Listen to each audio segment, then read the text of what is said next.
do that, but we just need to wait and see what form he's in. Well, they've got to wait a little bit for a few more men to come over the line.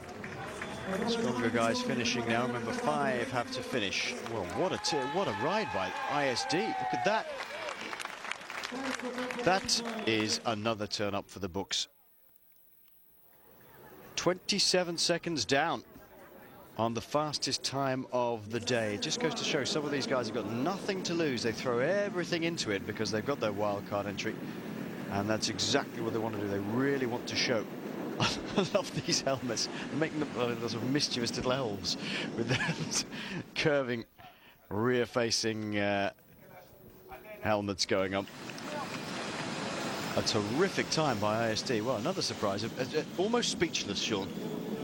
Yes, well, of course, you know, it's certainly, you know, a performance which you know, you would really look at and you'd say, well, ISD, you know, with the riders there, but sometimes, like, there's good, strong riders, and if they're in form, if they're really, you know, at 100%, a number of them, they can put in this performance here. And as we talked about earlier, you know, pretty straight out circuit, nothing technical. So if you've got, you know, if you've got the guys who are in form, strong riders, you can, you know, you can put in a good performance. And but certainly that is, you know, quite a nice one. When you look at the bigger teams, of course, you would say, well, it's a great performance from the ISD.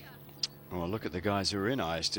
We should point out it's based in Italy, but it's and run out of Italy. Came out of Italy's top amateur team, but it's largely populated by a mixture of, well, Italian and Ukrainian riders. Just have a look at some of the guys who are in it. Giovanni Visconti wore the big jersey last year, riding for ISD this year. Fantastic. Oscar Gatto, another rider who's particularly talented. Dario Cioni, how much experience has that man got? Ian Stannard, the Brit. Andre Grifko, a terrific time trialist. Dmitro Grabowski, the former under-23 world champion, and he's an absolute meathead powerhouse. They've got some fantastic. Scarcelli riding for them. Pidgoni. That's not exactly a weak team. No, certainly not. When you look down the list of riders and, you know, you look at their past performances, certainly, you know, a lot of good, a lot of powerhouses there. This then is the team that half the world's press have come to see, and the man that they are featuring on is the one with the black and yellow helmet. It is Lance Armstrong, 7 times a winner of the Tour de France, has never lined up here for the Giro d'Italia. It's wrong for you to assume that perhaps, if you are, that he hasn't got a history in Italy. He lived here as a young professional. He was very, very fond of Italy. The way he goes, the big question is, what sort of form has he got? Is he using this as a training ride for the Tour de France, or is he going to have to be forced to go for it? Is the pressure of the press going to get to him?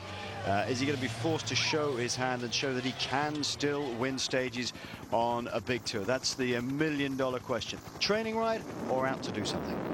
Well, I think he's certainly out to do something, but depending on what you mean by that. Stage victory, certainly, I think he will be, you know, up for that. The general classement, I think it will be a little bit difficult for him, considering, you know, out of competition for a number of weeks. His early season programme has been knocked about a bit because of the broken collarbone. But I think, you know, certainly we will see him competitive on a number of days, maybe not every day right through this tour. Well, so far, surprising results coming in from Katusha and ISD. ISD going superbly well. 3rd fastest at the moment. Forza Buzio says on the side of the jersey. Isn't that the area that Danilo Di Luca comes from? In fact, he was the first man, I think, from south of Rome. Or, yeah, south of Rome, in fact, to win the Giro d'Italia for many, many, many years. It's been largely the preserve of men who are born and brought up in the north of Italy.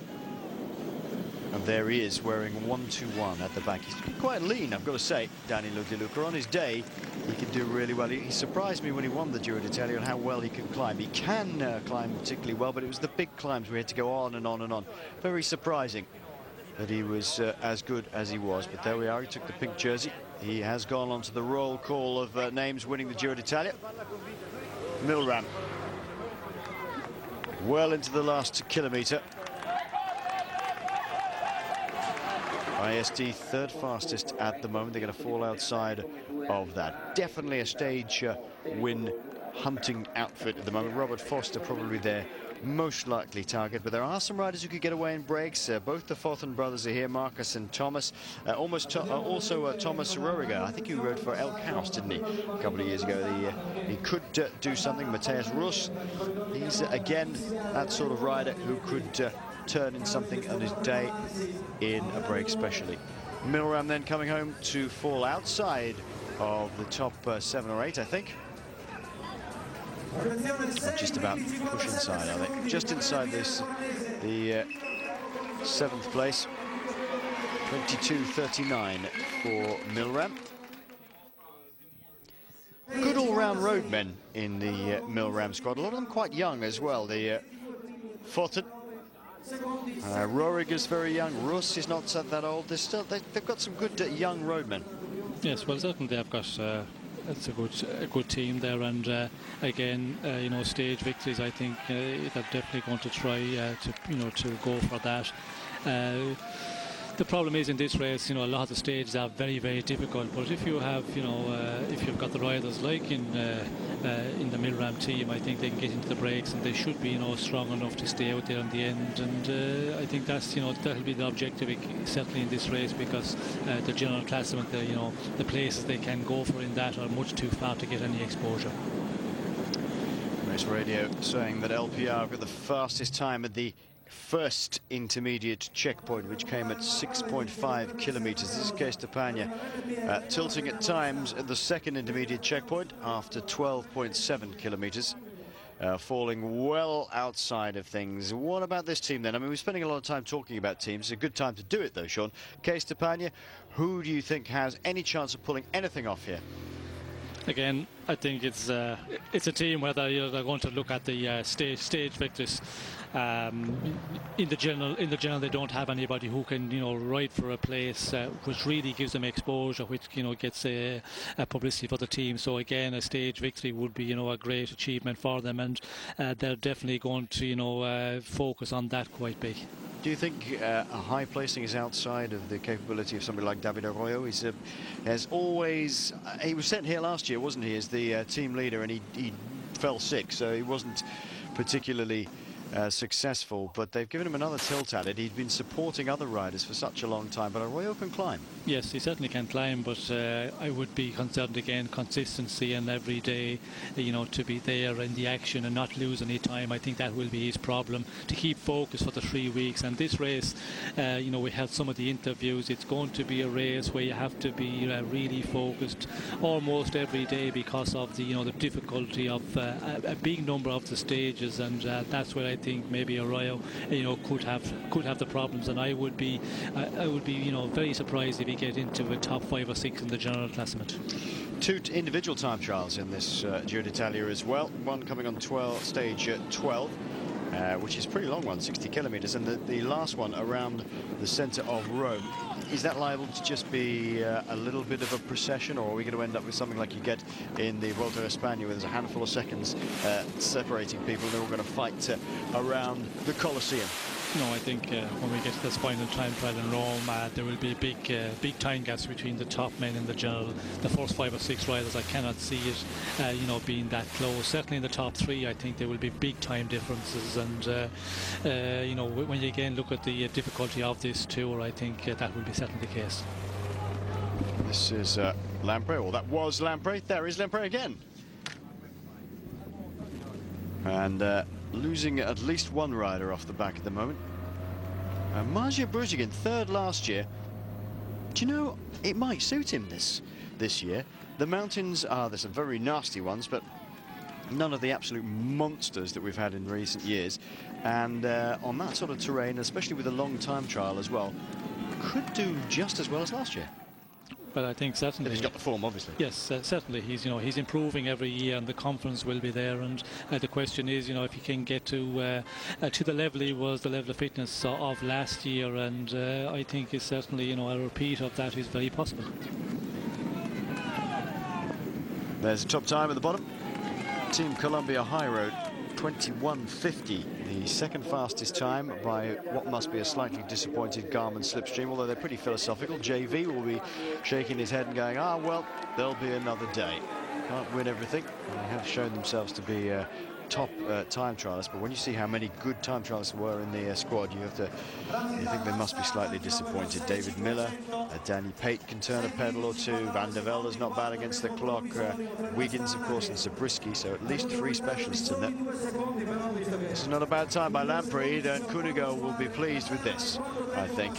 And I think Brujigin and co have done a good job. Gasparotto in good form, he'll have been helping out with that as well. And Marco Manzano. That'll just keep them in the ballpark. Astana, second fastest at the first intermediate checkpoint. LPR, of course, has gone through fastest at the moment. Brujigin just cajoling them to go. There goes LPR in one direction. And there goes Astana in the other direction. It seems a million light years away now, doesn't it, Sean, that US Postal used to dominate these things? Yes, it certainly does, and you know, it will be interesting to see what sort of a performance the Astana guys can put in. But LPR, as we've been, as you just said, you know, been putting in a very good performance at the first checkpoint. But again, you know, it's all about calculating, and it's a very, very fine calculation, because if your riders keep it too much in the first time check, which is at the 6.5 kilometers, you can suffer in the end. And it depends on the riders as well. If they're really strong powerhouses, they can continue on all the way to the finish, and that is the question here. But certainly, you know, there's a few teams out there who could, you know, put in a really good performance here. What's the tactic if you're up against, if you're the last team off, Sean? I mean, what do you have to do to make, well, obviously go faster than anybody else? That seems like a daft thing to say, but do you have to think any differently? No, I don't think in the team time trial it's any great advantage. You know, you just go out there and you have your tactic, you have it worked out beforehand, and you know the rider who's going to lead off the ramp, and you just work to that, and hopefully that the riders, you know, they all perform well. If you can get everybody getting 100% out of themselves and really feeling good, well, then you put in a good performance. Where an individual time trial is a little bit different. You calculate off the other riders who've been out beforehand, riders from the team and the other favourites. Well, LPR have now slipped 6 seconds back off Colombia's time at the second intermediate checkpoint. For having gone through fastest, they are now down a little bit. There is Lance Armstrong, easily spotted, of course, with the black and yellow helmet of the Livestrong Foundation. And he's no stranger to these, certainly. We'll hope he doesn't get his bike nicked this time around, as he did in the Tour of California. I'm a bit suspicious about that, though, because when the bike turned back up again, when the police said they found it, a different saddle on it, so and a seat post, considering that they are tailor-made, that's a little bit interesting. But there we go. But if you look at the rundown of the team, Lance Armstrong, Yannick Brakovic riding so well into Trentino. Chris Horner back again from injury. Levi Leipheimer, possibly the strongest man in the squad. Almost definitely the strongest man in the squad. Steve Morabito, good all-rounder. Navarro, Jaroslav Popovic, Jose Luis Rubiera and Andre Zeitz. Good mixture there, Sean, but who are they tilting about? Are they looking at keeping Levi somewhere near the front? Is it Levi's race, this, for Astana? Well, I think yes, certainly Levi is the man in shape, and if you look at his performance, you know, from the beginning of the year, he's certainly up there, you know, at 100% or very, very close to it. So I think yes, he's certainly the man for the general classement. Is it the case that the route here, do you think, in this year's Giro d'Italia probably suits him a little bit better? I mean, sometimes he can really suffer when the mountains get very, very steep, and some of the absolute pure climbers can dance away from him. You just have to dig in there. He's a good climber, but probably suits him a little bit better than maybe last year's course would. Well, I think you know, the really big good climbers, I don't think he has a problem with that, because if you look at the general classement men here that we talk about, you know, Basso, for example, he's not going to be, I think, super in the big mountain stages. So far, you know, Leipheimer, I think, you know, he can match them. DeLuca, of course, you know, Simoni, all of those riders are not going to be, you know, super in the big mountain stages. So Leipheimer, I think he can match them in certainly in the mountain stages, if he's not better than them. And in the big time trial, of course, 60Ks, that's where Leipheimer will have the advantage. Who is going to be super in the big mountains for you?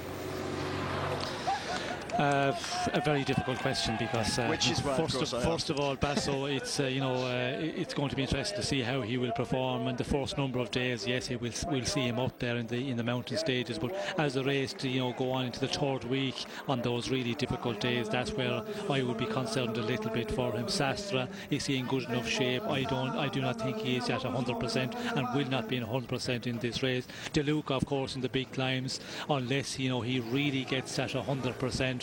He's going to suffer, as he did when he won the Giro, but just limit his losses on the major climbs. So I think it's going to be it's just going to be a battle, a very close battle in the big mountain stages between a lot of the big favourites.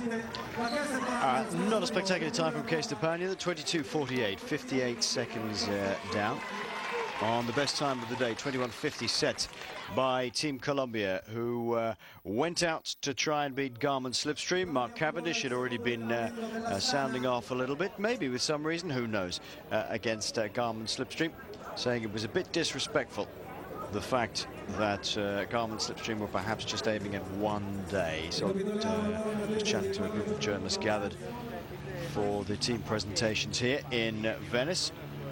This 20.5 kilometre course has proved fantastic. Well, it's good for television, it's been good for spectators as well. Astana are aiming at that time there, Team Colombia. They were second fastest at the first intermediate checkpoint. They are second fastest now. This is looking good for Astana.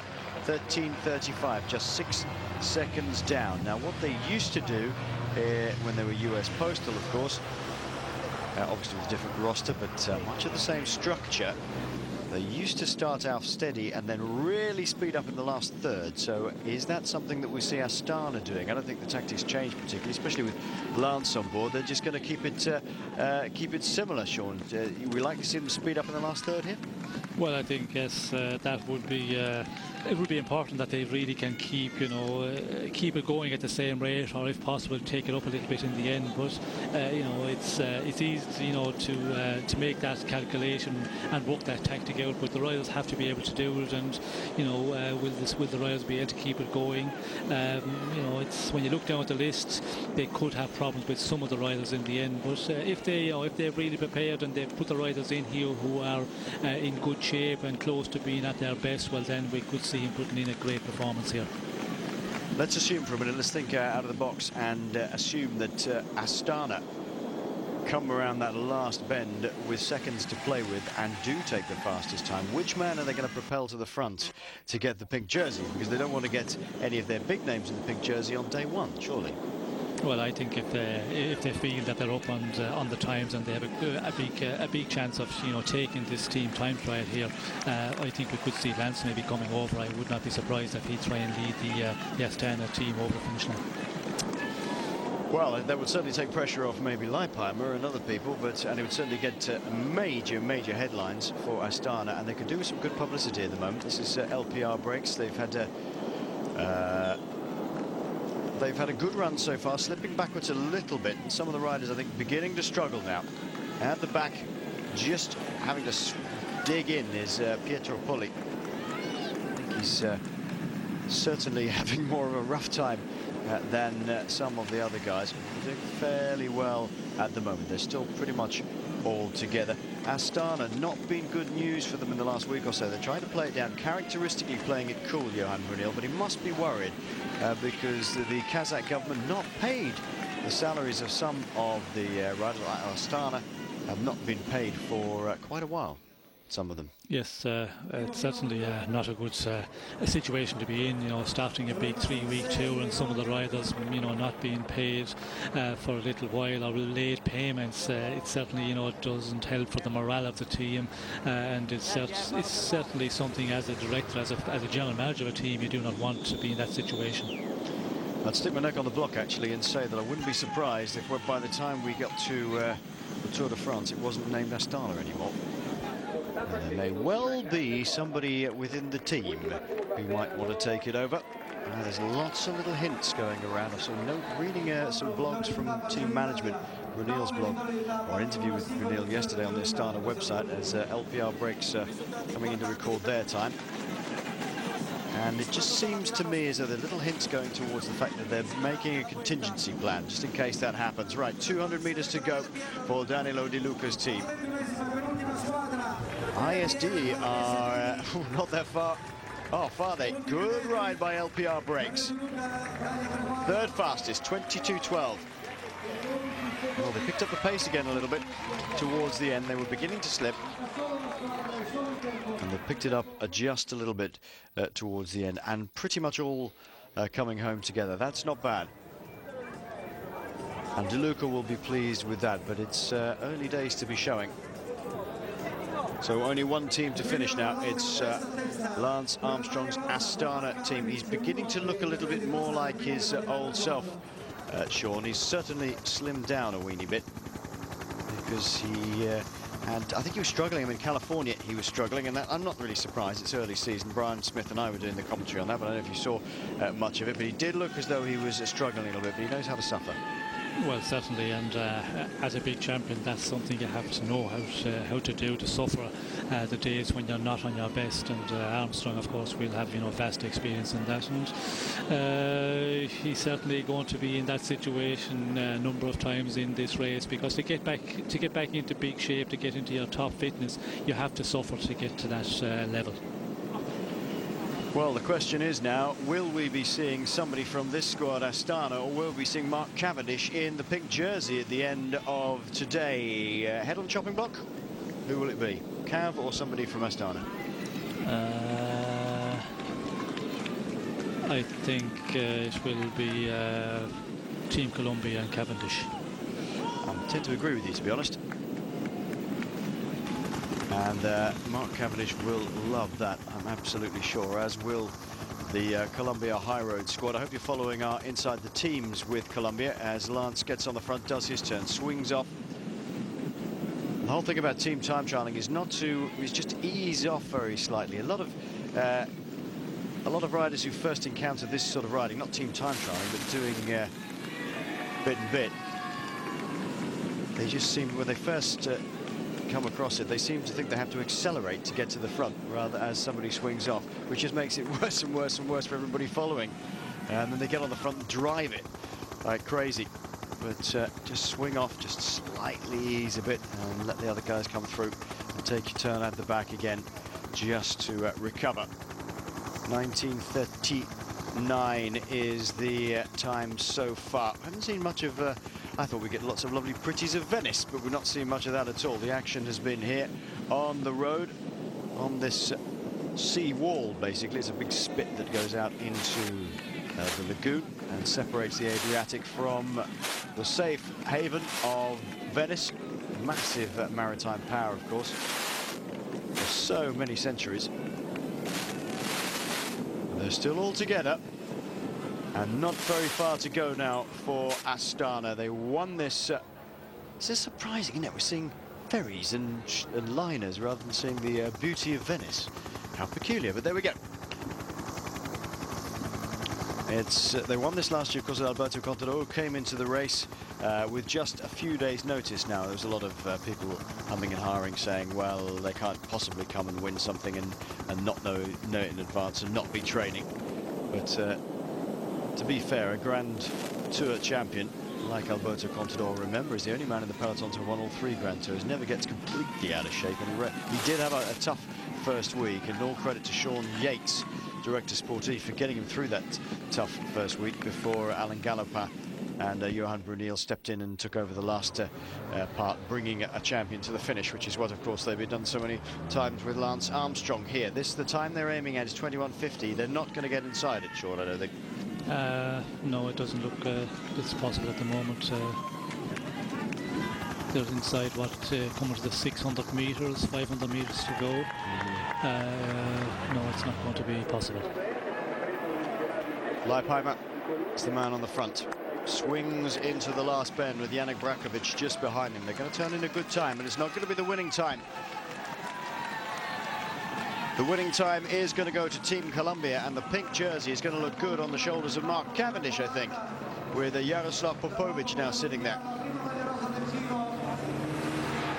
Brakovic popping out now. Lance Armstrong coming around the outside, sitting in the wheel still. They're going to get their 5 men home together, and this is not a bad time by Astana. And interestingly, Armstrong gets over the line first. Third fastest, 22.03, just 13 seconds down, and Armstrong making sure he's the best placed Astana man on the general classification. Now, if any of that you ever needed any convincing that the man has still got a modicum of fire in the belly, just to be able to do that, or just to want to do that, is enough to prove that. He came around the rest of his teammates in the last 15 meters and made sure he's the first Astana man home. So he will be the first Astana rider on the general classification. But it's Mark Cavendish who goes into the pink jersey today, and victory for Team Colombia. Are we going to see a bit of a needle match going on now for the rest of this Giro d'Italia, or is it just going to be, yeah, that's it, right, we've made our point and it's all over now?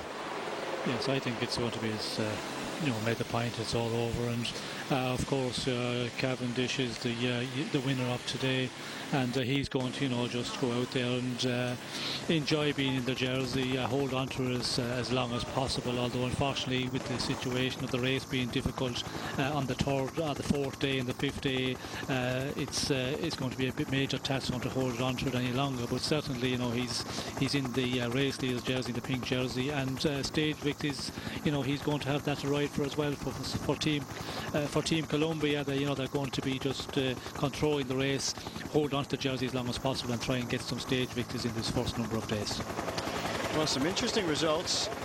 Fifth place for ISD. That's a terrific ride. I mean, they've got some very big powerhouses in that squad, but that is very good. They'll be very, very pleased with that as we look down on Lance Armstrong on the right-hand side, Levi Leipheimer on the left-hand side. And I wonder whether they'll be happy with that, Sean. Third spot, good enough for Astana, do you think? Takes the pressure off them a little bit? Well, I think it's a good performance when you look at, you know, 13 seconds, I think it is. So certainly, you know, they cannot complain about that. And you look at the riders they have got, you know, I think that performance, they should be happy with that. So, victory today going for Team Colombia High Road. Second spot goes to Garmin Slipstream, who just couldn't quite oust the men in yellow, white and black. Third spot to Astana. Fourth to LPR, so Daniela De Luca's squad looking good at the moment. Fifth to ISD. Sixth to Team Katusha. That was a bit of a shock as well. But further down the order, look at that. Sinon Slotto, last place on the time. That's it. Really, they're having such a tough time, and you have to start wondering just how long the sponsors are now going to start putting up with this. They need to get some victories under their belt. I'm sure they'll wait, certainly, this year for the Tour de France. They've got Cadel Evans, but you've got to say, if they didn't have Cadel Evans, what would they have? Leif Hoster didn't manage to pull anything off. They had Van Summeren and Hoster ready and waiting at Roubaix, and it didn't happen for them with a double crash. But today's win going to Team Colombia, ahead of Garmin and then Astana. It's weather for bike racing. This is David Duffield's favourite tour to commentate on. Last year was fantastic, and I think that it's slowly wheeling its way into my heart as a commentator. Is the Giro d'Italia. I always had a soft spot for the Vuelta a España because that's where I first started commentating with Sean, and it just so happened, despite unfortunately, despite all the connotations, the doping connotations afterwards, it just so happened that the 2002 Vuelta a España was in fact a terrific race, regardless of the subsequent histories of the riders involved. But even so, it was a great race. That's when Aitor Gonzalez attacked his teammate Oscar Sevilla and won. There we are. That is the back of David Zabriskie. We saw him in the American Time Trial Champions jersey yesterday, but he's back in the normal outfit. Whoop.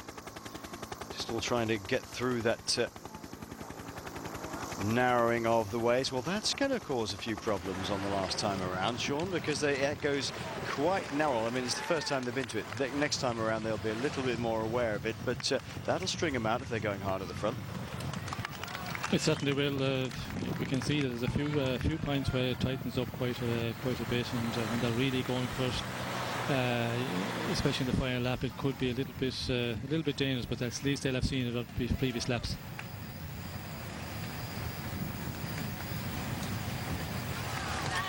Well, thank you for all your questions and comments on cycling.eurosport@yahoo.com. The answer to the question, we said, who's the oldest debutant, according to the organisers, Enrico Nani, 44 years and 4 months of age. And that question came about because, of course, Lance Armstrong making his debut at the age of 37. So it's never over till it's over.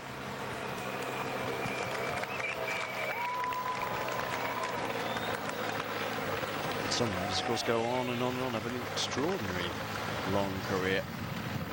Krulidov, for example, had a terrifically long career. Zhup Zotemelk, another man who had a terrifically long career, not as a debutant, but they were quite old when they retired.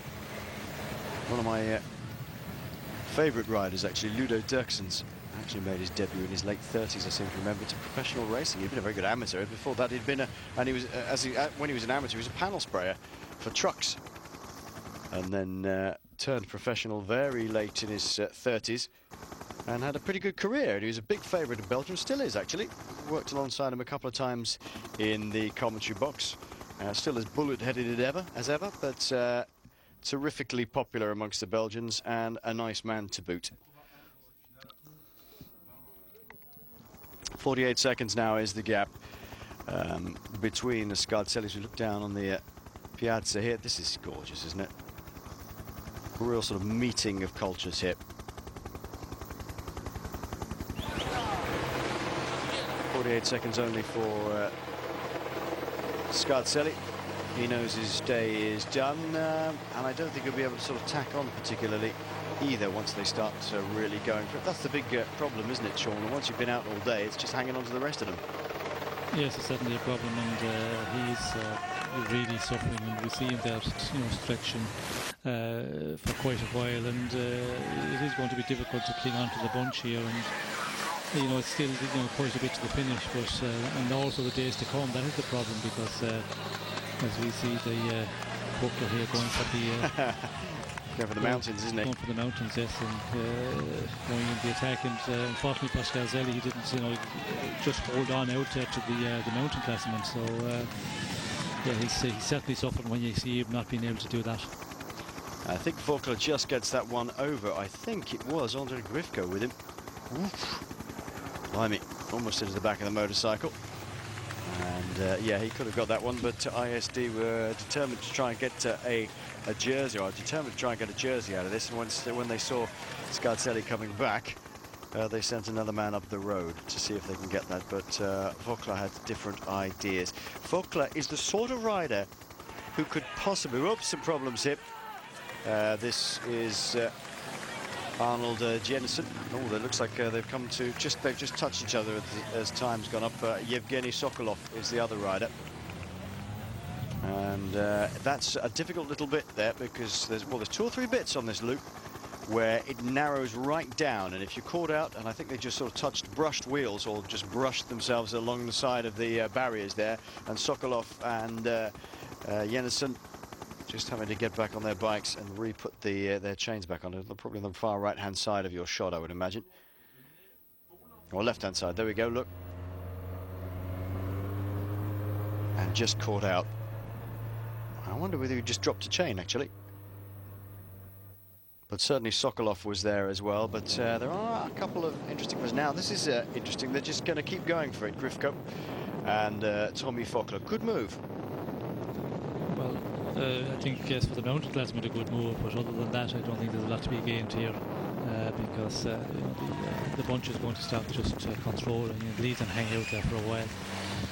I cannot see them getting anywhere, at this point, and still, when we come to the finish, another 2 laps to go. So I think it's a waste of energy, really, because you're never going to hold off the bunch here to the finish.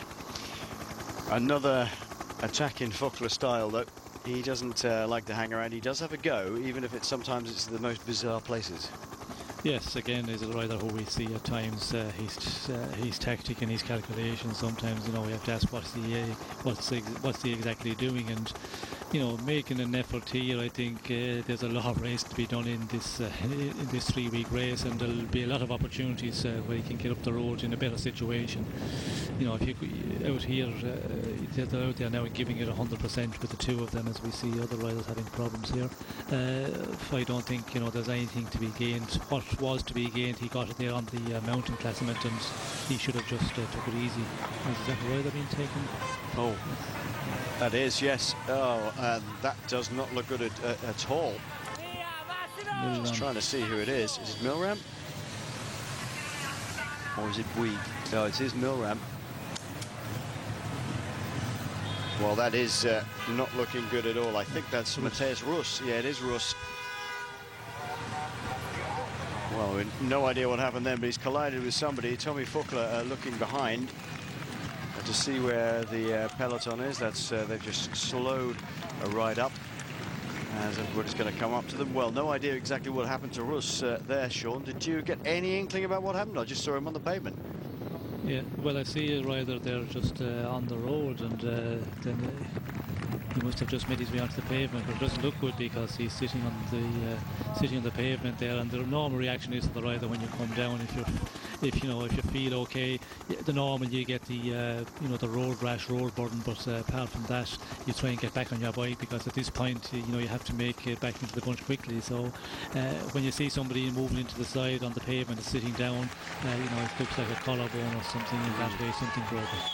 Yeah, not looking good for Matthias Russ. We'll just try and keep an eye on that and get as much information as possible. Lots of journos turning up here in Trieste now.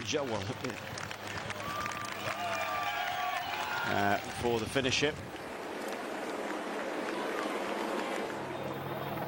Andrew Hood, who writes for Velo News, of course, just about turning up. Did the classic David Duffield mistake of putting unleaded in a diesel, all the other way around today. So he was just about rescued by a local mechanic. Apparently, he managed to suck out all the petrol and get him on his way. But I remember David Duffield saying he'd done that once, and he had to stop at a hotel and commentate off telephone on a television screen. So it does happen to people, these things. Oh, there's Rossi's up and about. Anyway, let's have a look. Is he? Not sure whether he's done more damage than perhaps just being battered around a bit.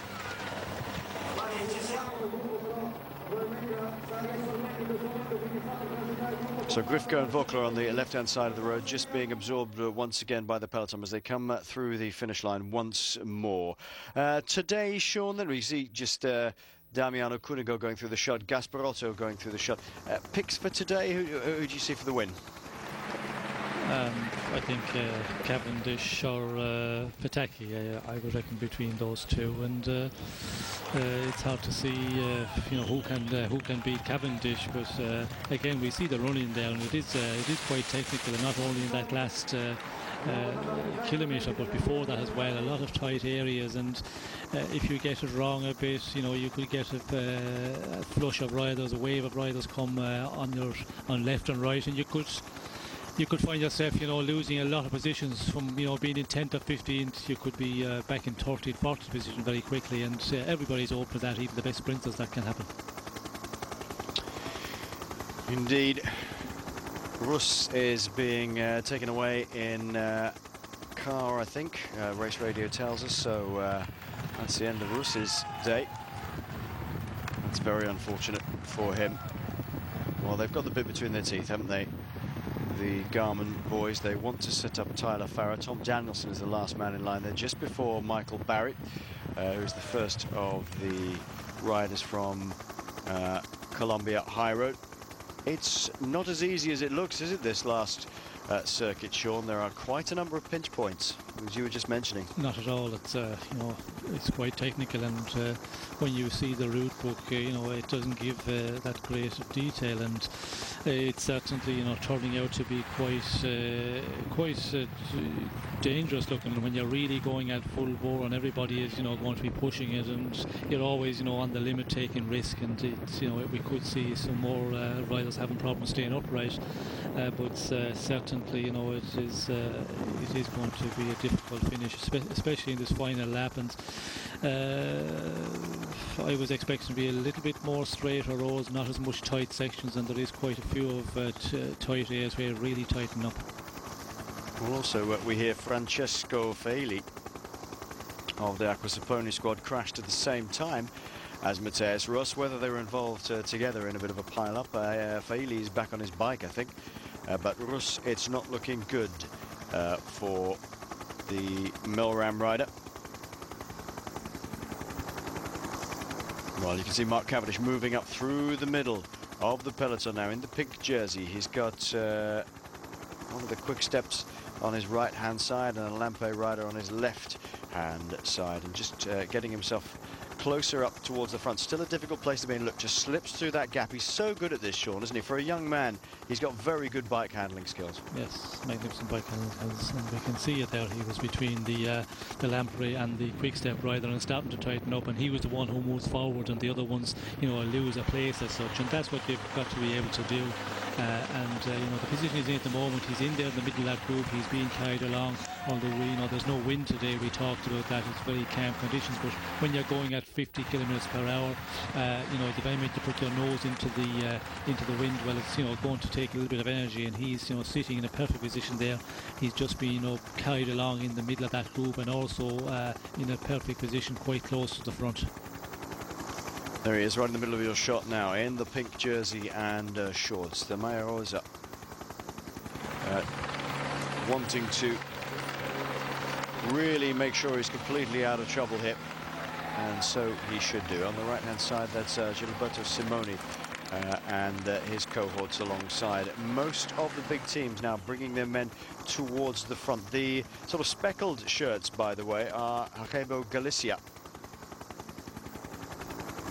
And we've seen them, of course, very good in the Vuelta a España, but they've got a berth here in the Giro d'Italia as well. There is Gilberto Simoni wearing 151 on his back. Just behind him is Jose Serpa, the Colombian, overall winner of Tour of Langkawi this year, and won Tour of Langkawi Genting Highland stage a couple of years ago after winning a flat stages as well.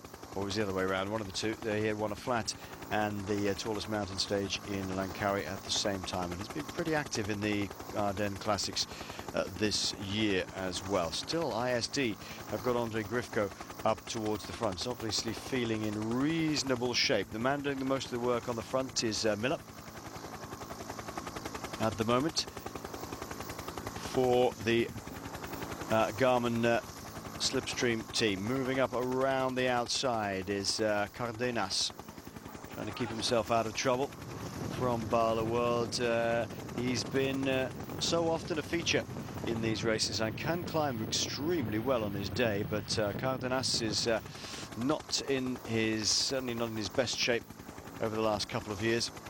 Maybe getting a little long in the tooth to cut it in the really big mountains. Mind you, might be able to do something this year, because it's quite a varied course. They really are powering on. Now it's taken up at the front by Cam Meyer, pushing things along. Garzelli wearing number 1. There he is, keeping out of the way. Well, Garzelli's not got a bad sprint. I mean, not compared to obviously the really top sprinters here, but he's got a bit of a kick. Yes, he's got a bit of a kick in a smaller group, but in a big bunch mass finish, he's not going to be really up there, and I don't think he'll be really get too much involved in it, because the risk, he's just staying out of danger at the moment. As we can see, once again, one of these funnel points where it really tightens up, and you know, it's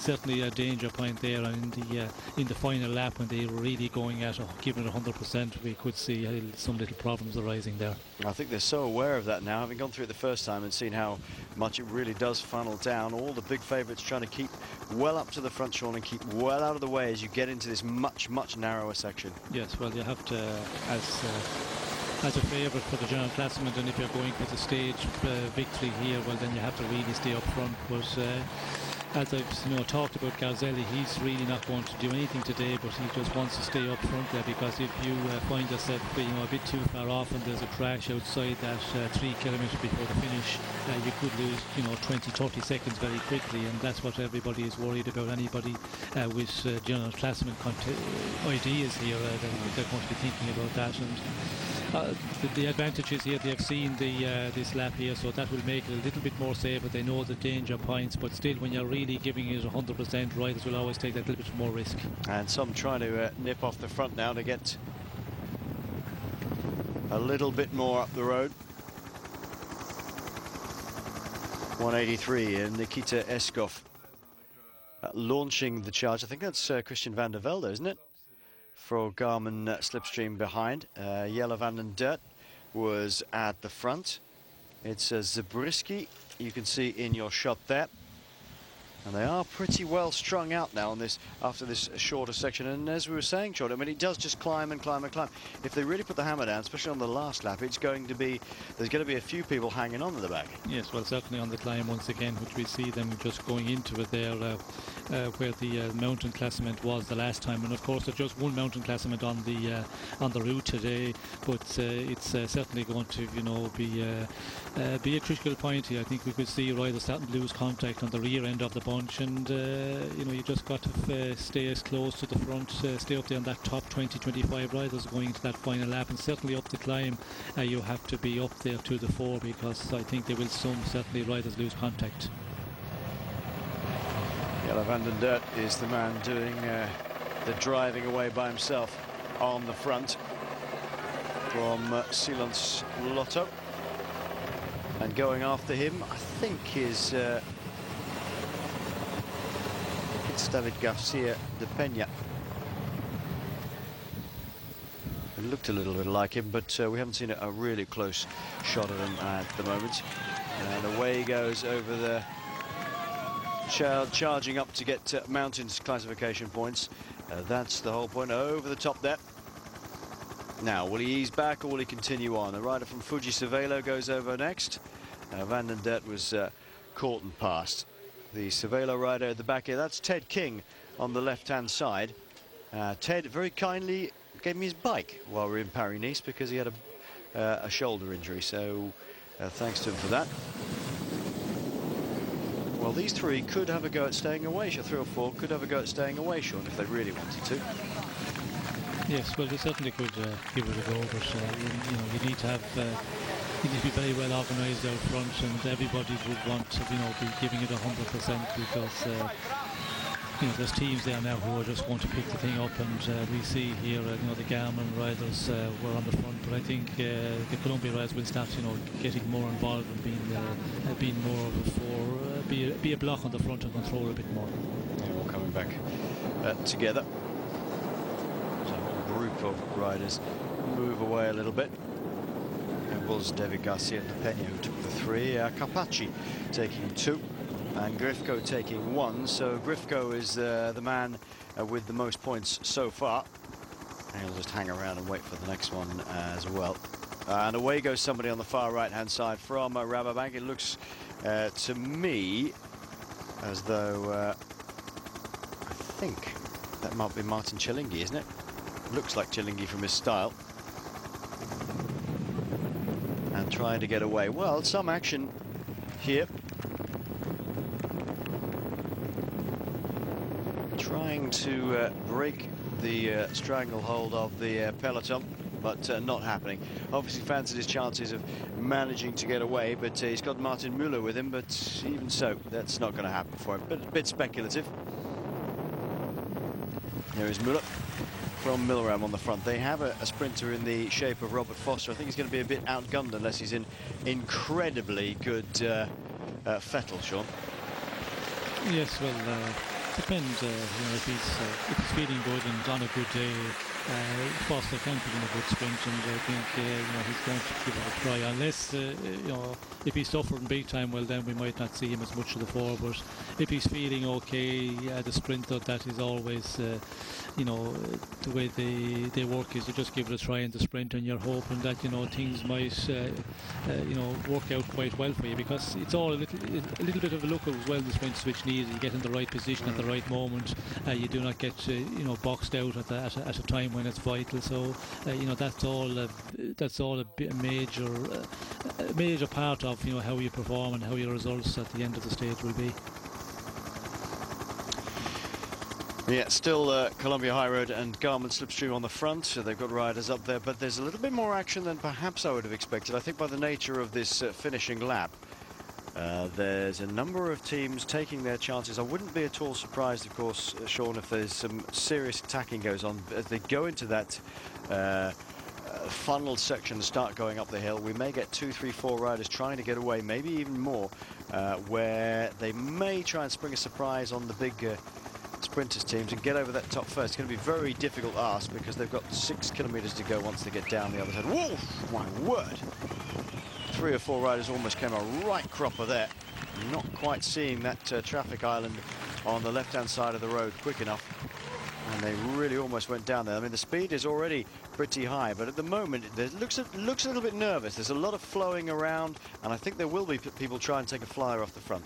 Yes, well, there's a lot of teams and a lot of riders hopping around the front here, but nobody really taking it up, and with 3 or 4 riders from the one team and driving it on at a very high pace, and that's the time when it gets a little bit dangerous as well, because there's riders moving up left and right all the time, and it's often in a situation like this we see crashes occurring. But surprising that there's not some of the teams who's taking it up and really pulling it on, because you need to do that now. With the climb, I think that's the worry as well. If you take it up and then you hit the climb, it's going to be difficult to keep the riders up there. So I think that was very, very nearly down on the deck for Daniel De Luca. It looked like Andre Grifko for a minute. They were very lucky to stay upright.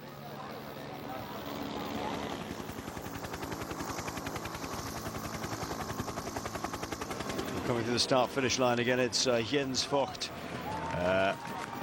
who is, I think it's Dmitry Grabowski at the front now for ISD, but Jens Vogt is the man leading them through here at the start-finish. They are trying to keep the pace high enough for maybe JJ Halo to do something in the sprint, but that was very lucky, Sean.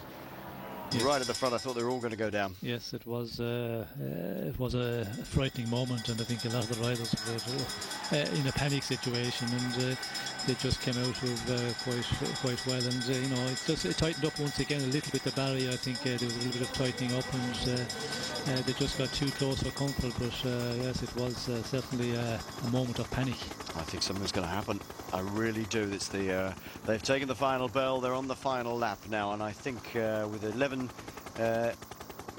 kilometers to go, just under 11 kilometers to go, I think that there is the great likelihood, I know what do you think, Sean, that there might well be a couple of accidents on the way in here, because there's a lot of nervous legs in this peloton, and we've already seen Matthias Russ come a cropper, and also Vaeli, who's back on the bike, but even so, there are 2 or 3 very dangerous points here. Yes, and the pace is not at 100%, and that's always not good. If it's really going at full bore, the bunch is stretched out a bit more, and they're not grouped as much all across the road together. And we've seen that now for the last number of kilometres. The road is pretty full with riders, and if there's any little tighten up at all, that's the time we could see some riders going down. Cervelo have seen the fact that they need to get a rider up towards the front. They bring Jeremy Hunt up to the front. I think it's Daniel Lloyd who is the front man for them. Once again showing well. And looking over their shoulder now to see where Jez has gone. He was up towards the front just now. and possibly just they've gone through those little funneling points. Once again, he's just got blocked out. That's the big danger, of course, isn't it, Sean? Sometimes, I mean, even if you're up towards the front, you get to these points where the road swings rights and lefts and funnels, or you have to go around a traffic island. You can go back 50 places in the space of next to no time at all. Yes, and especially when it's not going really at 100%. A lot of riders movement, and we can see here there's riders moving up all the time on left and right. Where if it's going really fast, it's a team who's pulling it along at a very high rate. It's that much more difficult to move up. So it's surprising here that we haven't seen some of the sprinters teams taking it up, as Astana here at the moment, and Lance very much to the fore, and that's the place he's got to be. Yeah, he's got to keep himself out of trouble. Having been caught out in Castilla-Leon, the old legs are coming back, the old feelings about riding a bike and where you should be at what particular time seem to be coming back. Grifko still hanging around the front, making sure that he can stay up. And it was Gabrowski who was almost involved in that pile-up thing. Oh, thank goodness that didn't happen, because that would have taken down half the peloton at that particular point. The speed is definitely up, though. No doubt about that. And there's a lot of people looking around with jangling nerves here. Jaroslav Popovic, well, he's keeping the pace at something that might keep his older team leader, Lance Armstrong, out of trouble. He's well experienced at doing this sort of thing. And it's not going to be very long before this funnels down into that very, very tight left-hander as well. Mark Cavendish, this is the time where he's got to have every sense around him. He cannot afford to slacken in concentration at all. So where are the favourites? Alessandro Patacchi is up towards the front, keeping himself out of trouble. He's riding about 5th or 6th place. That's a pretty good place to be, and he's got a number of riders around with him. There's that man Scarcelli just coming through the start-finish line again. He'll get a nice round of applause. There is Patacchi, wearing 1:27. He's got 4 or 5 riders around him, Sean. Good place to be. He knows he has to stay up the front. Yes, he's certainly in the right position at the moment, and a number of teammates hanging about there with him, and you can see immediately they're certainly looking after him big time, and just stay close to him and not really doing anything majorly on the front, pulling it along. The waiting game, I think that's what they're going to do, and certainly get over the climb the last time, and then so we could see them maybe taking it up and starting to prepare the sprint for Patacchi. Ivan Basso being protected by Franco Pelazzotti and Manuel Cinziato, keeping himself up towards the front. It's Cinziato there on the front for Liquigas as De Luca takes it up. The lime green of Liquigas, it is Cinziato and then Pelazzotti in that order. Basso is a little bit further down. He slipped off the pace there a little bit. The Silence Lotto rider up towards the front is Philippe Gilbert. And finally, Mark Cavendish has managed to get himself near the front. Alongside Stefano Garzelli and Gilbert. Cinziato's having a good season. Look, he's dragging Pelazzotti in his wheel there. Pelazzotti looking cool, looking in good shape. He can stay up towards the front of another favourite rider of mine. Actually, I like Pelazzotti a lot. On the left-hand side, looking back to try and keep JJ Haydo up in the mix. This is going to be nervous, Sean. I wouldn't be at all surprised if something happens here. Yes, it's certainly nervous times. It's with a big bunch of riders, and here we go. The earlier days in the race is always nervous times, and but you just have to concentrate and use your experience, and just stay up to the front. But it doesn't guarantee anything in bike race. You'll never guarantee there's not going to be a crash right to the front of the group.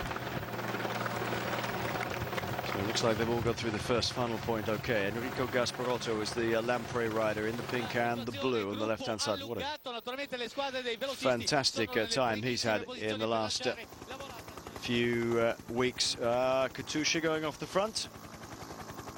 They are indeed. And I think that's Eskov once again trying to add points in the mountains classification. Nikita Eskov, who went off up the road just a little bit earlier, now looking behind. I don't think anybody at the moment's coming out to challenge him. You never know. Somebody will shoot out a little bit further up this climb. Oh dear, here we go. Has anybody actually come down, or are they just have that concertina effect? Well, there's a number of riders off their bikes. Certainly Cervelo, Castapania involved in something here. I don't think there's been anybody hit the deck. I just think they've all managed to have this horrible concertina effect, Sean. Well, we've got a problem here. And a new wheel required, so that's probably the problem. Touched wheels, got a puncture, or buckle the wheel or something. Gosh, it's all going to be a little bit difficult. Yuri Golchar on the front, in front of the diminutive bike of Danilo Di Luca. Can you have a diminutive bike? The extremely small bike of Danilo Di Luca. Well, they got through the first of those pinch points okay, Sean. There's still a number of places they could come a cropper here, though. Yes, certainly, they certainly are. And we can see the team of Di Luca, they're starting to appear to the front more and more. And, you know, the little bit of the crash or the slowdown on the climb there has really split the peloton. We can see riders, you know, scattered, a big scatter at the moment.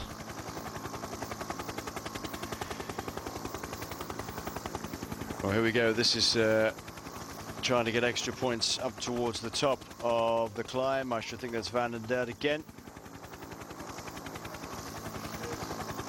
Oh no, that looks like Gilbert. It is Gilbert. Philippe Gilbert. Well, he tried pulling this off in Liège-Bastogne-Liège and didn't manage it. He got caught by a pass by Andy Schleck. He's got Enrico Gasparotto in his wheel. And is that Brut who's gone with him? Or is it still Escoff who is being caught? They're trying to get over the top of this. Philippe Gilbert. Oh, he's got Pozzato, yeah. Should have shown by the... should have seen by the tattoo. Well, that's a nasty little turn as well if they're going flat out. So Gilbert and Pozzato, two classics men with a little bit of a kick in the spin. Oh, that is difficult getting through there. Cavendish gets through safely. Pataki, I think, has got through safely ahead of him. So our two big sprint stars are safely through that little point. This is a nasty little downhill as well. Gasparotto leads them down. Pozzato and then Philippe Gilbert. I still think it's all going to come back together for a sprint, Sean, but it's making it entertaining racing. Yes, it certainly is, and you know, we haven't got a team who's controlling on the front. It'll be interesting to see now, will they, some of the teams try and get together if they can, you know, get a number of riders on the front. If you have a team with 3 or 4 riders who want, you know, set the pace with your sprinter in the wheel because of you know, this technical run-in, it would be a great advantage. So you know, these 3 riders out front, we'll see if there's, you know, they have to be a team. They have to be riders who take it up because you know, they certainly could hold on out there if there's not a team, but it looks like that there's, yes, one of the teams who are taking it up at the moment. Yeah, 12 seconds is the gap, not enough. They have to work together, these 3 now. They can't be riding as individuals or they'll never succeed at all. They've got 12 seconds. Gasparotto's the man doing most of the work with Pipo Pozzato in his wheel. Flicks the elbow for Philippe Gilbert come through. They're not organised at all, Sean. They desperately need to be organised. They're going to stay away. Well, it looks like they're sharing the pace setting on the front at the moment. But we see Pozzato, he was given the signal to Gilbert to take up the front, and he wasn't having it, no. He wasn't on the front himself at that moment. But yeah, I think, you know, they could get together here, but they certainly have, the 3 have to work very well together because, you know, the bunch is going to be breathing down their neck. As we can see here, it's only what, 30 metres, 25 metres. Yep, it's LPR who've done the job of bring them back together. Enrico Gasparotto keeps going. He, former national champion, gets passed by the Garmin Slipstreams, who are now on the front pushing on. It looked a lot like the style of Miller there for a minute, and we haven't got a good shot, but he had his hands draped over the bars in typical Miller style in this particular at this particular time. Let's have a look. Looks like it to me, but they've got 3 guys on the front waiting to set up Tyler Farrar, and they're absolutely burying themselves now. This is good for Mark Cavendish's squad if they can just take a ride towards the end. Boysenhagen is the man just on the right-hand side, getting a bit of a tap on the back, trying to get through is Mark Cavendish. They needed to make Boysenhagen go on a bit further and start using that big engine of his to start winding things up. It's Mark Renshaw, who is an absolute engine behind as the flyer gets somebody takes a flyer on the left-hand side. Is it one of the Saxo Bank boys? It's a little bit ragged at the front at the moment, Sean, but we've still got the 3 men from Colombia High Road. It's Cancellara, yeah, trying to have a go, isn't it? Not going to make it this time because we've got Adam Hansen sitting behind him, and he's just caught him. He knows that that's the case. These are the difficult corners. They've got to make sure they get through. Cavendish has got a good lead in. Tyler Farrar's on his wheel. Oh, that's going to be difficult. They got through safely. There was a bit of a banging of shoulders there between, I think it was Farrar and it's not Pataki, is it? I don't think it's Pataki who's up the front. It looks like he's too big. No, I think yes, it is Pataki, yes. It is? Yes. Well spotted, sir. So Pataki sitting in the wheel now, got himself in the wheel of Mark Cavendish, with Tyler Farrar just sitting a little further back. They're still trying to push up towards the front. Katusha's Ben Swift, I think, is moved towards the front as well, but looking good at the moment in the pick jersey. With Alessandro Pataki behind him is the leader, the first man to wear the pick jersey from Great Britain. It's Mark Cavendish. He's sitting in the wheel of Mark Renshaw. Renshaw has, he's dragging along not only his man in Mark Cavendish, but Pataki, who goes around the outside. He's trying to get the jump on Cavendish. Cav sees him, looks over his shoulder. Pataki's going for a flat-out sprint. It looks like he's got the legs at the moment. Cavendish is coming at him, but Alessandro Pataki takes the win. Well, that was a fantastic piece of riding by Alessandro Pataki. He rode the Columbia High Road train perfectly, and just as they came around that last corner, he slingshot himself out and went for quite a long one. Yes, and was, very well calculated by Pataki. He had to go a bit early, because if you wait with Cavendish, for a very short sprint, he's so explosive, he's impossible to beat. But Pataki went that little bit earlier, got a little bit of a jump on Cavendish, but I thought Cavendish might be able to come over him, but Pataki was very, very powerful there in that final 150 to 200 metres. It certainly was, and he was... Alessandro Pataki was 22 seconds behind Mark Cavendish today, so the 20 seconds that he gains is more than taken away by the extra seconds that Mark Cavendish gets. But it's the sprint victory that counts. Pataki really wanted to show he was one of the fastest men in the world, and that he's not done with yet, and he's done that today. A very, very powerful sprint, and he is a happy man, because we're not hearing at all of what he's saying, but you can just imagine, I'm so glad to be back. This was hard. I had to be in the right place at the right time, all that sort of stuff. He is the fastest man in the world. I'm back. I'm still here. All the same sort of things, Sean, as you'd expect, but a great piece of sprinting. He's not over by a long chalk yet. No, certainly not, and that style of finish today wouldn't have been the perfect run-in for him, but he managed it very well. He was in the wheel of Cavendish there for a while, and just followed the train of Columbia, and went at the moment when it was just a perfect timing, because he needed that little bit of a longer sprint to get it winding up, and we can see here, how he went, and he just got that bike in a half length on Cavendish, but was very powerful when he got that big gear turning. Well, he went very hard indeed, and Cavendish had to dig very deep to try and respond to get on his wheel. Pataki's already motoring by this point. Cavendish is coming at him a little bit, but not much. He's not really taking much out of Alessandro Pataki here. That's in terms of outright power, that was a terrific sprint by the Italian. Yes, very impressive, and when you see the overhead shot as well, it looked like Cavendish was coming back a bit nearer to him, but he made a little bit of inroads into the advantage of Pataki, but never looked like he was going to come over him, especially when we see the overhead shot, where here it looked that he was getting closer, but it was always that a bike length and a half off. So first blood in the sprints goes to the local boy. I say the local boy, the Italian Alessandro Pataki, and Katusha sprinting hard for third and fourth, I think. Ben Swift, I'm pretty certain, is the man lying in third spot here. Tyler Farrar, well, they worked hard to try and get him up towards the front, did they not, Garmin? And in the end, it wasn't to be for them. And Pataki even has the ability to be able to look over his shoulder to see where. I don't think we'll repeat what Mark Cavendish just managed to mouth there, but I think you probably all know what that was. Even at the time to look over his shoulder to see where everybody was. So a terrific piece of power sprinting. Well, it's going to be a sprinter's showdown, there's no doubt about that. He shows he's on form. Cavendish, we know, is on form. He's had a terrific season. Well, what can we expect? There we are. Ben Swift it was who was third. Alan Davis fourth. Tyler Farrar fifth. Oscar Gatto, well, we said he was a talented rider. There he is. Gavazzi seventh. Vignano eighth. Pataki takes the win then. Now I wonder if that Cervelo rider is Dan Lloyd up towards the front. I've got a feeling it is.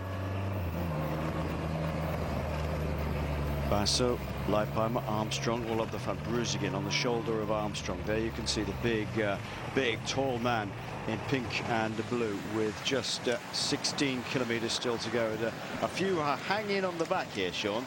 Johan Genet, who's not necessarily noted for his climbing skills and his rolling skills. He's not bad in a sprint, although last year, I seem to remember, in the Giro d'Italia, he rolled a tyre in one of the sprints and ended up in the barriers.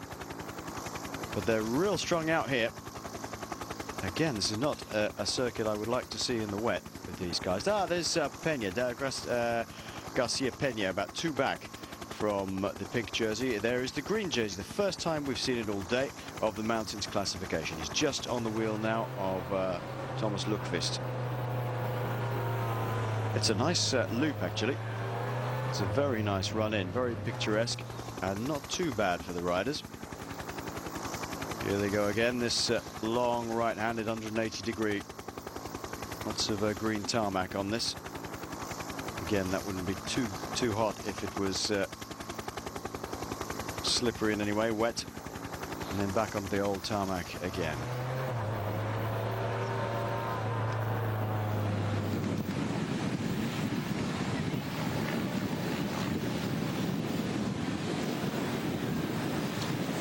So running into 16 kilometers to go, the Colombia guys are not yet at the front. There's still time. There's still time. LPR riding towards the front. Alessandro Spezializzi was doing a lot of work a little bit earlier on, just hanging in there, making sure that he's on the case. It's, guys are sprinting out of corners now to hang on to the back of the pelotons. They're all strung out. Alessandro Pataki trying to keep himself out of trouble with his LPR boys up towards the front. Bosisio will be able to help him. De Luca was very good yesterday. Acqua Saponi, they've got 3 or 4 guys at the front. Maybe Garzelli fancies his chances today. Francisco Maschirelli as well could possibly feature. The Maschirelli brothers, both in Acqua Saponi. And there is the points leaders jersey, that of Alessandro Pataki. Now pushing the pace on the front, it looks like Milram. Robert Foster today, can't see it, but you never know, could be in the mix. Yes, well, certainly could be up there, and you know, it depends on how the riders, how they're feeling. If you're a sprinter, first of all, the feelings are good, and you're definitely going to get involved. But this running is not an easy one. If you're suffering a bit and you're a bit further down, you know, we can see there it's quite technical, and it's, you know, difficult to move up if you find yourself back in 50th or 60 position. It's not an easy one at all, as we can see here. Is that Jungblatt? One of the cars just having to pull as the ISD car, having to pull right over to the side to avoid flattening Jonas Lundblad. Tommy Fuchler once again having a bit of a go. Sorry, that was my giggle, along with I think it's David Malakane, but I'm not sure. I'll look in a second. It is. And Fuchler, well, possibly got a better chance today than maybe yesterday. I think this is probably more suited. He's gone at a slightly better time. 15 kilometers still to go. Not really much organisation yet behind. Will they get a big enough gap? No, not possible here. I don't think there's no chance of two riders staying out here.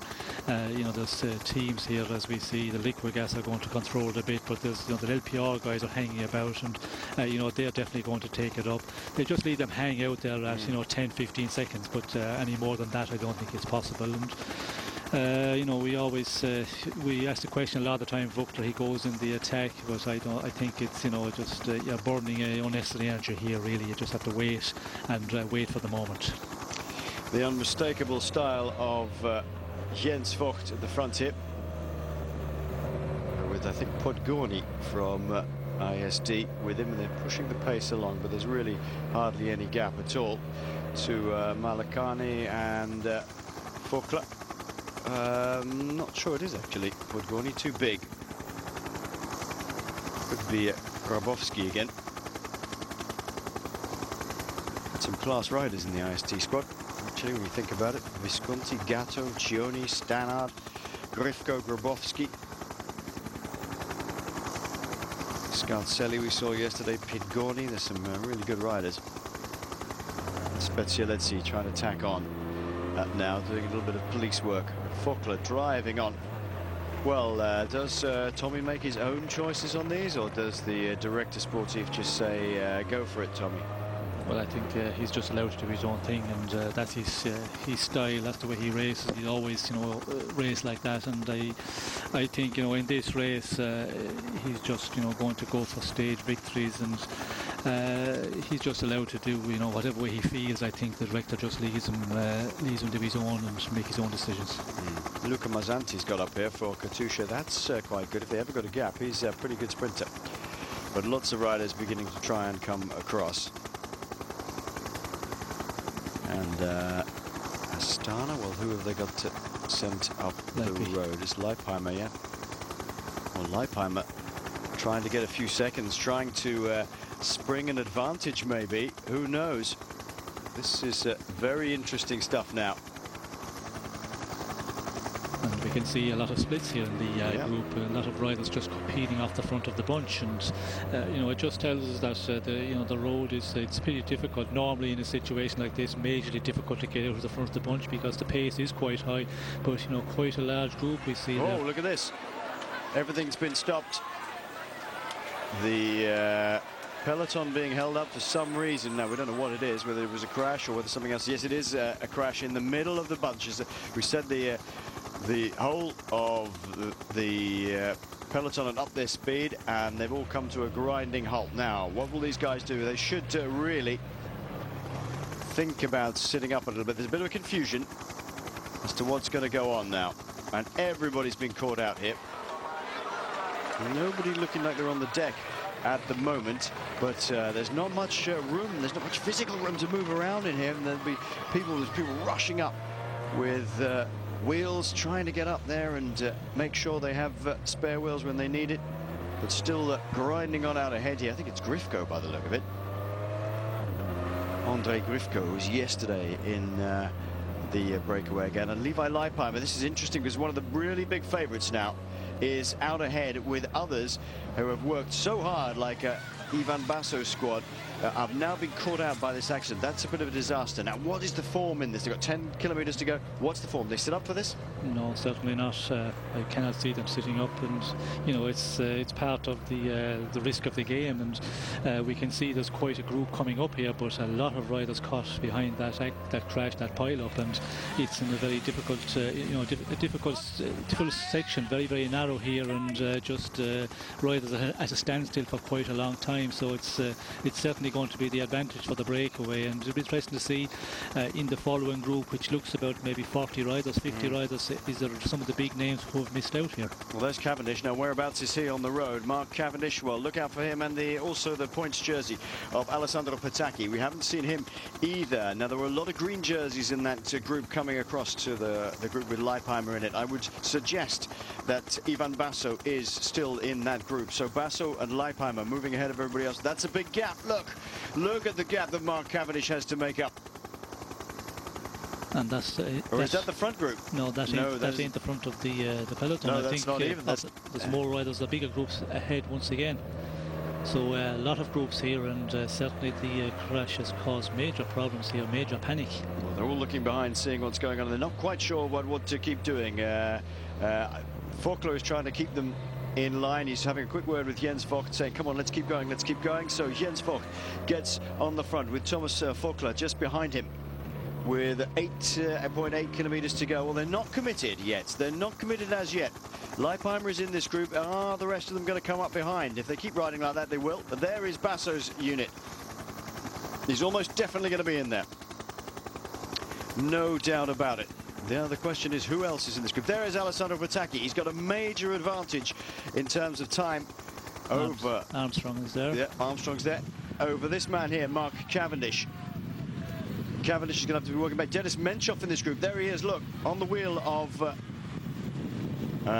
Mark Cavendish. They're concentrating on him, but as far as big favourites go, Basso is coming up to the tail of the Leipheimer group, and then behind, caught out, is Dennis Menchoff here. Just sitting behind Mark Cavendish. They're concentrating on this Thomas Lundqvist in the best young riders jersey. But this is drama indeed. 1, 2, 3, 4, 5, 6, 7, 8, 9, 10, 11, 12 riders here. Chasing on. Cavendish trying to get in time trial position. There he is with Dennis just behind him. Who else has he got with him? Renzi Ardelia coming through. And Faulkner going for it by himself, just pushing on and pushing on and pushing up with Malakani.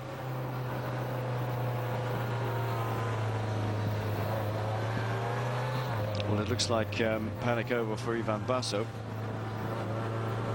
Because there's so many, we haven't seen any shots of them, there's so many Liquigas jerseys there by themselves that it's almost impossible to figure that they wouldn't have Basso in that group. And chasing on still is Dennis Menchoff. Any of the other big favourites? Well, today Christian van der Velde has been carted off to the hospital, having fallen at relatively low speed in the middle of the bunch, and we don't know what with. The unofficial, the rumour is that it's femur, but as somebody pointed out, as Lee pointed out on Twitter, having had a nursing background, I doubt if it's a femur, as he'd been screaming in pain. Might have been a crack, might have been something at the top, could have been a hip, who knows.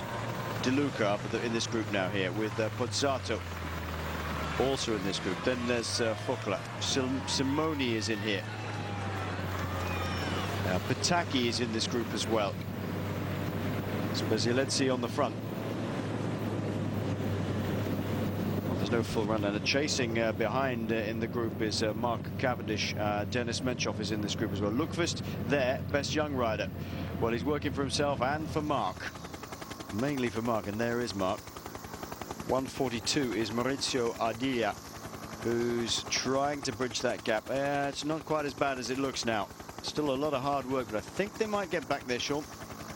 Yes, it looks like they will get back. There's no real action up front, and I think, you know, they have made a decision. Well, it's a crash there. We're not really going to go for it. But you know, sometimes in the situation when there's a crash in the final like that, it just keeps going. And you know, when it's already up and running and the train is going on the front of the bunch, sometimes it can't continue on. But here, they're certainly not going at full bore, and certainly Cavendish will get back in here. And you know, it's lucky also for Menchoff, because if you find yourself left out here, you could, you know, 30-40 seconds would be you know, lost very, very quickly. Extremely lucky for Dennis Menchoff. A little bit of a panic there for him, I'm absolutely certain of that. Trying to get back on a whole bunch of riders that were caught out. This is the group, as they say, of the Maglia Rosa, which is Mark Cavendish, of course. And Cav fighting to get back on. Patacchi well out of the way. Kinziato is the man nearest to us in the lime green of Liquigas. That looks like Augustin, who's kept out of the way as well. And now LPR take up the... Gerrans. Oh, there's Gerrans, yep, Simon Gerrans. So he is the man in this group of Mark Cavendish trying to get back. For those of you who wondered if that was, if you're looking in the UK, if that was Daniel Lloyd up the front, it's not, because we saw him being held up. Lloyd, who wears 68 on his back, held up with the rest of the peloton. So all difficult. Patacchi with Pozzato on his wheel. Pozzato knows where to be. He's following the right wheel, Sean. He just wants to sit in there and wait and wait and wait and wait. Yes, well, certainly he's going to follow the good sprinters' wheels. And as we talked about yesterday, Pozzato, he has won some sprints in mass bunch sprints. He's able to do that. He has that turn of speed, not a pure sprinter, but still, he's quite fast. And when it's a smaller group in a situation like this, it's possible that we could see him, do something today. Looking back there just a moment ago, our aerial shot looked like that group of Cavendish, Menchoff was a bit closer, but when we see the shot of the group, they seems to have still quite a gap to close down, and now we're getting into that position where we're getting closer to the finish. It's going to be maybe touch and go if they can get back in. Yeah, maybe. They're trying particularly hard. There's not a very big group. There's 2 jerseys in this group. The best young rider of Thomas Lundqvist and the overall Maglia Rosa of Mark Cavendish. Simoni up in this group has got in there and stayed there, kept himself out of trouble, but 37 years of age, he should have enough experience to stay there and get himself up. Well, it's a fairly big group now, and that's not so good for the following riders. What is the gap? Oh, it's still big. Look at that. Still a big gap. 1, 2, 3, 4, 5, 6, 7, 8, 9 riders trying to get on, including Mark Cavendish. Thomas Lundqvist is doing a massive pull on the front, doing all the work, Sean, here. Yes, certainly, and his time trialing ability is putting us certainly in motion here, and they need somebody like that, because that gap, as you can see there, it's still that 10, maybe 12 seconds, and at the moment, getting closer to the finish, and to get back in here for Cavendish, the effort he's made, he is going to pay that price, and for the sprint, it's going to be impossible for him to put up a sprint, even to get up to the front of the bunch, if they do make contact at the tail end of this, what's left of the main bunch. So, see, this is why it's so difficult when you ask Sean, can he give us a prediction for today? He said, well, I think Cavendish today, and poor old Cav is having to chase back on now. It's Gabriele Bossiccio, wore the pink jersey last year for a day, and a fine rider who is doing the pulling along on the front. The pace has been kept particularly high to make sure that these guys can't get back from behind. Look at Pelazzotti just sitting there in fourth spot behind Ivan Bassos. Hands on the drops. It always looks so super calm and super smooth, Franco Pelazzotti. Terrific rider. There he is, just going through. The Ceylon's Lotto rider is Philippe Gilbert. He's kept himself out of trouble, which is nice. Damiano Cunego is in there. I've just seen him go through. So most of the big favourites kept out of trouble, Sean. Not a problem. Whoop, it looks like Bruzigin is going for this one. Marzia Bruzigin now. Mark Cavendish by himself. Is he being tailed off or going ahead of everybody? I think that's the end of Cav. He's gone backwards with 2.8 kilometres to go. It's Marzia Bruzigin who's going to go for glory by himself here. Now he's 3rd overall in the Giro d'Italia last year. Oh, what a terrible day for Mark Cavendish. This is not good. He's really, really suffering now. And of course, tomorrow will be even worse for him. Bruzigin, well, he's gone with 2.8. He's got that slight uphill chance because he is very, very good. He's won stages and mountain time trials and uphill time trials. Oh, look at this nightmare. I think he's just gone completely short. There's nothing left in the legs of Mark Cavendish. No, certainly it's finished, and he's had to make a big effort there to ride on the flatter sections, and now he's paying the price. And I think he lost the morale. Maybe he see that he wasn't going to get back in, and he's losing the morale. And here, of course, it kicks up a bit here and there, and he's just, really suffering because of the effort he had to make to try and close it down. Marzia Bruzigin trying hard. This is Giovanni Visconti, another wearer of the pink jersey last year for a number of days. In fact, it was Bossiccio who took him off him. They've all seen their chances now, Sean, because they've got Pataki in there, certainly, but the LPR boys have done an awful lot of work. All the guys have been tacking on and thinking, I can never go for this now. Well, it tells us the pace is not majorly high, and I think the LPR guys have done a lot of driving in the flatter section, and here, they're paying the price. We can see there's nobody really pulling along at a very fast pace, and riders who are feeling good are just having a go and taking their chance. Spezialetzi trying to track down Visconti. Behind him he's got Chris Horner. This is Mark Cavendish. He's just going to get to the end. Giovanni Visconti He's got 1,200 meters to go. It's not a long distance, but he's pulling out a little bit of a lead. But I'm not sure that it's going to be enough at this stage. He's still got a kilometer to go. Somebody's going to have to under the kite. Giovanni Visconti, the man from Turin, who's going to try and go solo on this one. He's just 26 years of age, is Visconti, and already worn the pink jersey. But look, Pataki's in an ominous position here if they manage to catch up with everybody else. Tyler Farrer is right on his wheel. Christoph Brandt was the champion. Oh, Visconti, he's into the last gasp attempt. Visconti looks like he's got enough at the moment, unless they can track him down. There's not quite enough effort in the back. Round the last bend comes Giovanni Visconti. It's going to be very, very close indeed. Visconti pushing on for ISD. Oh, is he going to make it to the line? He's not going to get there. He's looking behind, and Pataki's still looking at everybody to see who's going to go. This is going to be a bit of a scrappy sprint. Pozzato and De Luca are the two men at the front, with a Pataki on the wheel. And around the outside comes Danilo De Luca. He's in the wheel of Alessandro Pataki. Pataki's by himself at the moment. Farrer is two back. Has Farrer got enough to come at him? Tyler Farrer comes on Pataki, but it's an easy victory in the end for Alessandro Pataki, biding his time.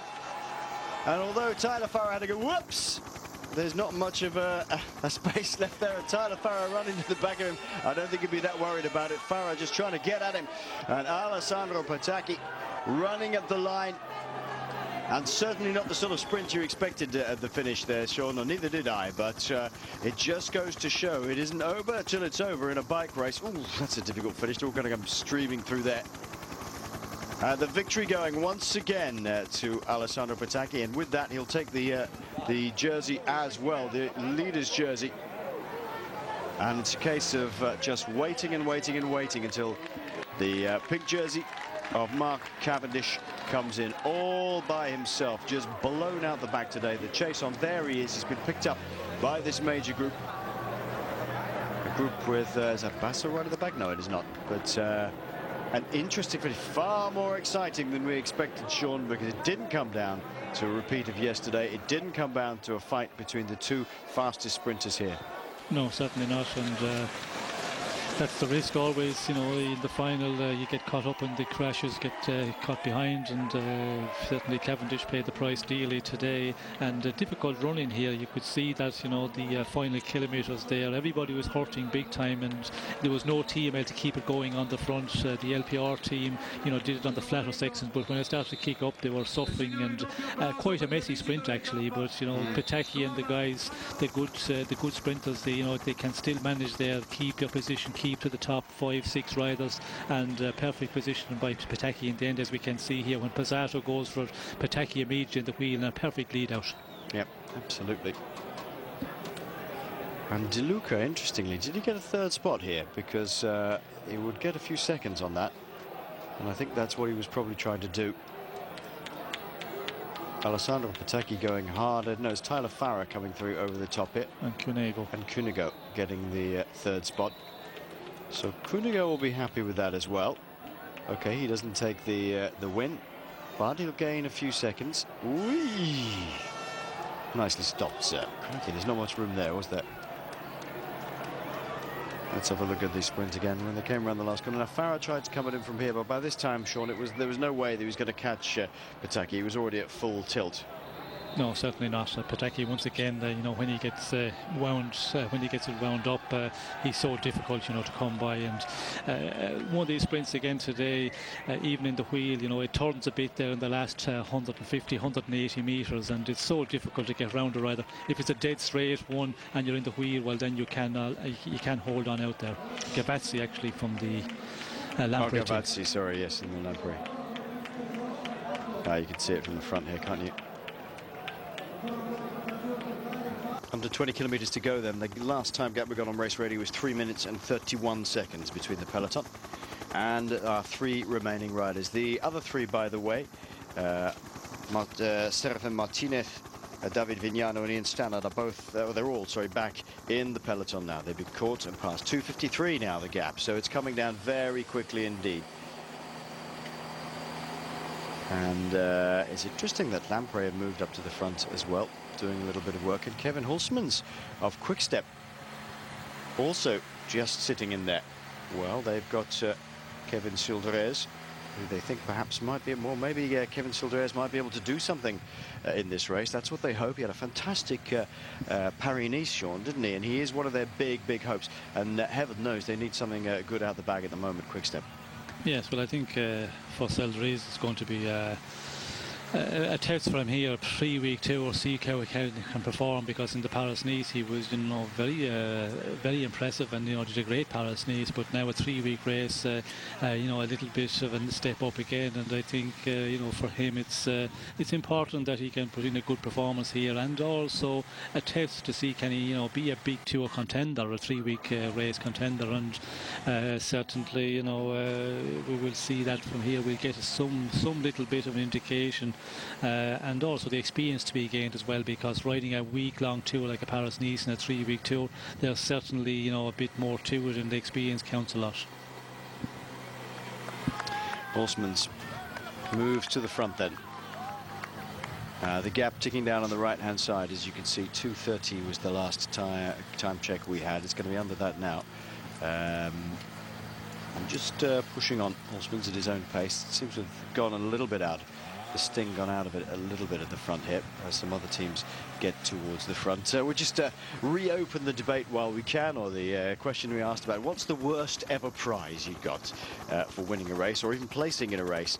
It was started by a friend of mine, Nick Gritton, who said the worst I ever got was a pot of Magnolia paint as a senior rider, and as a youngster the worst I ever got was a tea strainer. Well, thanks very much to Ken Broad for writing in.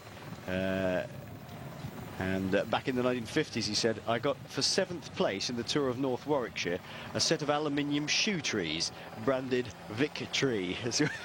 For 7th place. He punctured a dozen miles from the end, and once he'd replaced his tub and got going again, he got his head down, and the finish was on the Coventry bypass. Away he went as the peloton goes under the 20 kilometres to go mark.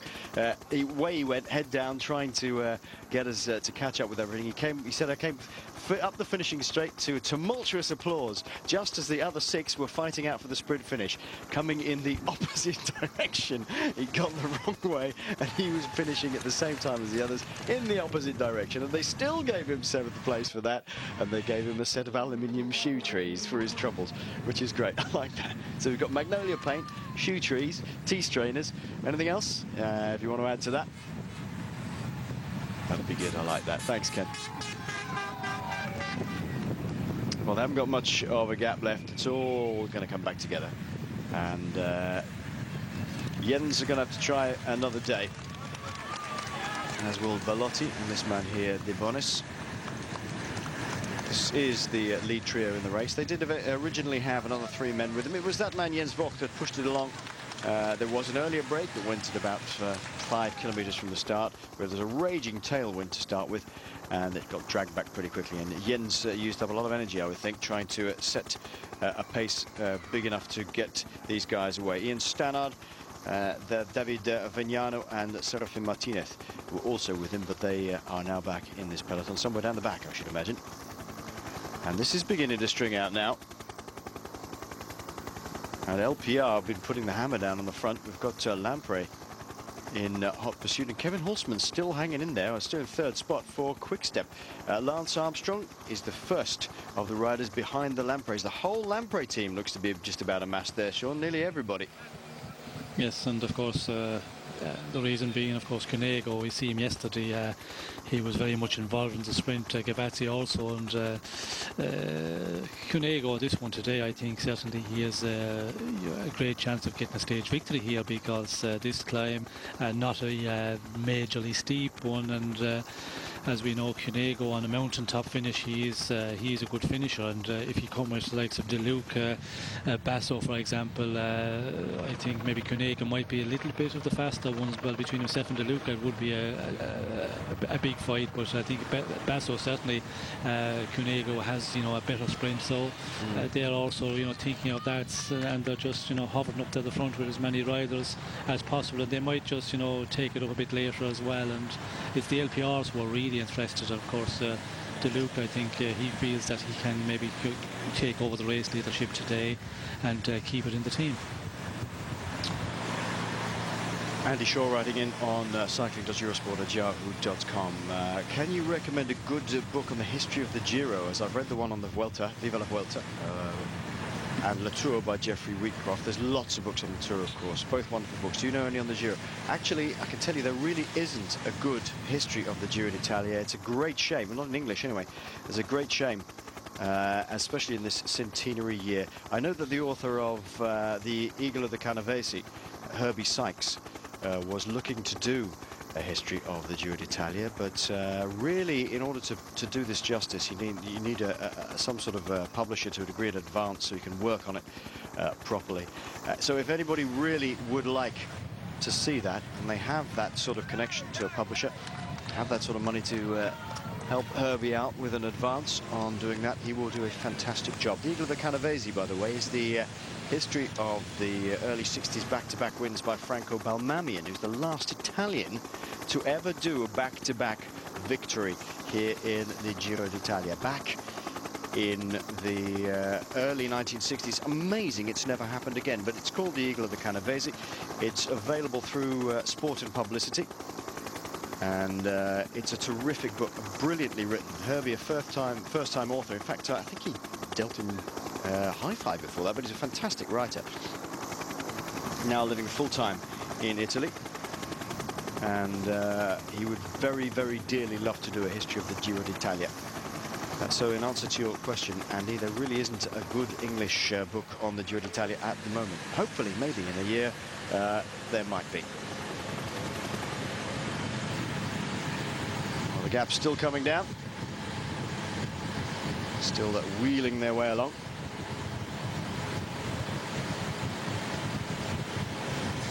"15 kilometers to go then for our 3 lead riders. This is when it starts to ramp up. It's about 2.4% to start with, so not just under 2.5, obviously not too bad, but the pace still pretty hard on the front. Riders trying to get away already and not being allowed to. Bruzigan looking very calm there, right at the back of this group, which indicates to me, Sean, that he might well be thinking of having a go for this today. It's all going to be over fairly shortly for these guys.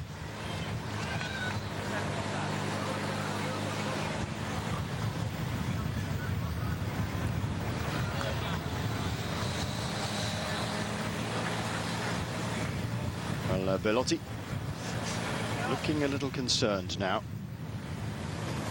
And the Maya Rosa now down at 8 minutes and 18 seconds from the front group. So Pataki rode very well as hard as he could early on for LPR.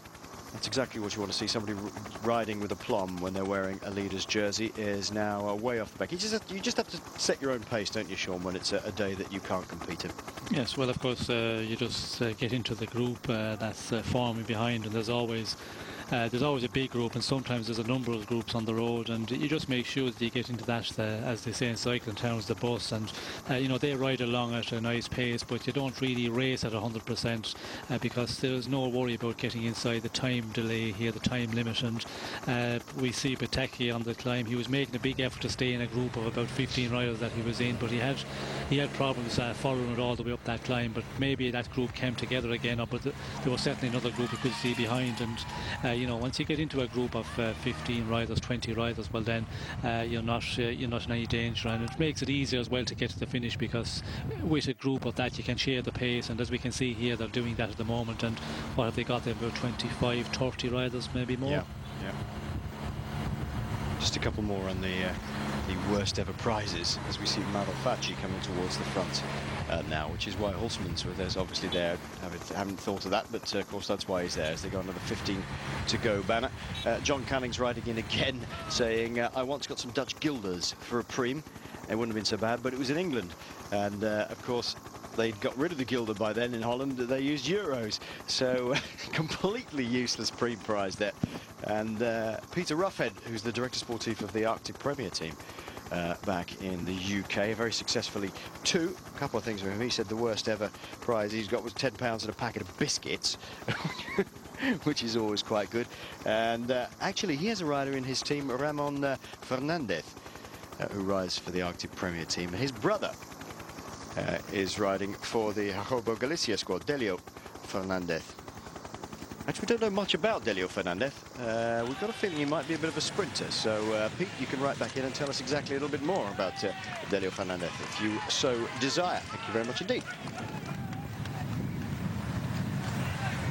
Belotti trying to push this on as long as possible. He's got the bit between his teeth, but what else could he do? Would you sit up at this point, Sean?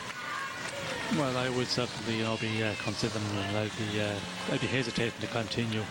And as a director of has, the riders up front, the rider like Jens, for example, I'd be saying to myself, do you continue here and just try and see what happens? But it looks an impossible task at the moment, and you'd say then, Jens, like tomorrow's another day, and I think if you get into the right breaks on the days to come, save your energy and take a bit more time in the general classement, and then you have a better chance of being allowed to take that big advantage when you get away in a breakaway. That is Carlos Sastre we're looking down on, wearing the number 61. He's got Vladimir Gustov on his right-hand side, and Ignatius Konovalatis on his left. They are all massing around him, the Cervelo boys. For those of you watching back in the United Kingdom, if you're interested in following Daniel Lloyd's progress, he's got number 68 on his jersey, riding himself back into form after suffering from a virus. Got caught up yesterday behind the crash, unfortunately, but the pace is definitely up. Just a couple more before we close the book for today on dreadful prizes. Nice to hear from Brian Cookson again, president of British Cycling. He said, I've had a couple of really bad ones. Morecambe weekend crits. The lap preem was a packet of Brillo pads. That's great. And the Cleaton Moor road race, I won a sack of potatoes. Super. I'm glad you get that home. I'd like to see that. This is the three guys at the front of the race. That's terrific. A sack of potatoes like that, but I think of Brillo pads, that's worse, actually. That is worse than a pot of Magnolia paint. Fantastic. I suppose you and Nick Britton could have got together and you could have washed his tea strainer with your Brillo pads. Lots of teams just getting themselves together in organised groups now, Sean, to look after their men. You can see Colombia here looking after the interests of Mick Rogers. If you're looking for, they've got lots of these helicopter shots here on the Giro d'Italia. They're absolutely fantastic. He has got 178 on his back. There is the man who might want to try and do something today. The question is, has he got it? This is the time we'll actually see, isn't it, Sean, whether he's got it in the legs to live with the big guys in the mountains, or whether he's still fighting for fitness. Yes, I think we will see the first indication today, the first test, and for Lance certainly that is, that's going to be the case, and for a lot of the other riders as well. This mountaintop finish is not the most difficult, as we talked about. Tomorrow is certainly a more difficult one, but there's going to be action here. There's certainly going to be attacks out of the main bunch, and with the breakaway now, with the advantage of what, about 2 minutes, if not less, and they know back in the bunch there's a lot of riders who are going to be thinking, well, I can take this stage victory for that style of rider, and the De Lucas, Cunego, for example, they're all going to be thinking in that line, and that's certainly going to bring on the action. I think here there'll be a lot of attacks, and if they start coming early, well then we should see anybody is suffering a bit, we could see them just having problems following, and it will be interesting with Armstrong, because he on his comeback, and it will be amazing if he can stay up there with the big boys, because breaking the collarbone a little over 5 weeks ago, and to be back and to match the other guys here, it would be a great achievement if he can do that. But I'd be a little concerned that he can stay with the likes of Basso, De Luc, the real top guys here who are really going for the general classement. Well, just as you pointed out, Sean, Jens Vogt has been able to drop actually De Bonis here. And Belotti is the man who started off the charge and decided not to do all the work himself. He wants Vogt to come through, and De Bonis just trying to work his way back on. It'll be very, very interesting. Now Vogt goes with the power again. Belotti churns over a bigger gear. He was climbing nicely. And De Bonis has gone backwards again. There he is, just behind the motorcycle. And that's going to be difficult for him. Well, he has got a mountains classification win to his name in the Tour of Romandy, but today it's not going to be his day. He's been in the breakaway all day. He does churn a big gear, doesn't he, old Bellotti? Surprisingly so. Doesn't look big enough to do that. No, certainly not. He seems to be as labouring there with the gear, and it doesn't look good. It doesn't look he's comfortable, but sometimes, you know, we've seen that, and we've talked about that on many occasions. Riders seem to be labouring, they seem to be in trouble just keeping that gear turning at a good cadence, but they, you know, that is their style. They can continue on doing that, and sometimes, like, you get a false picture, then you say, well, he's struggling now, he's starting to suffer now, but you know, they can continue on doing that because that is their normal, that's their you know, that's their rhythm, that's their normal cadence as such. The pace really being up now. Look at this. There's lots of riders trying to force their way through into the right position. It's LPR once again on the front, pushing along.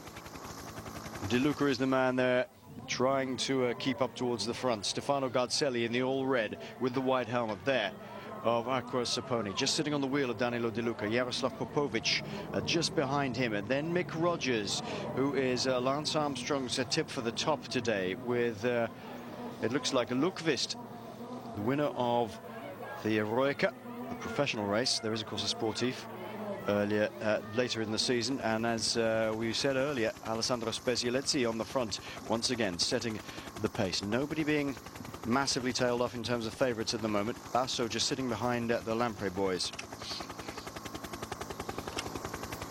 but still up ahead. De Bonis is going to get caught very shortly, and then there's Jens Vogt and Bellotti still to pull back. 1:54 is the gap. That's still a handy gap. That's still good. It's a long way to go though.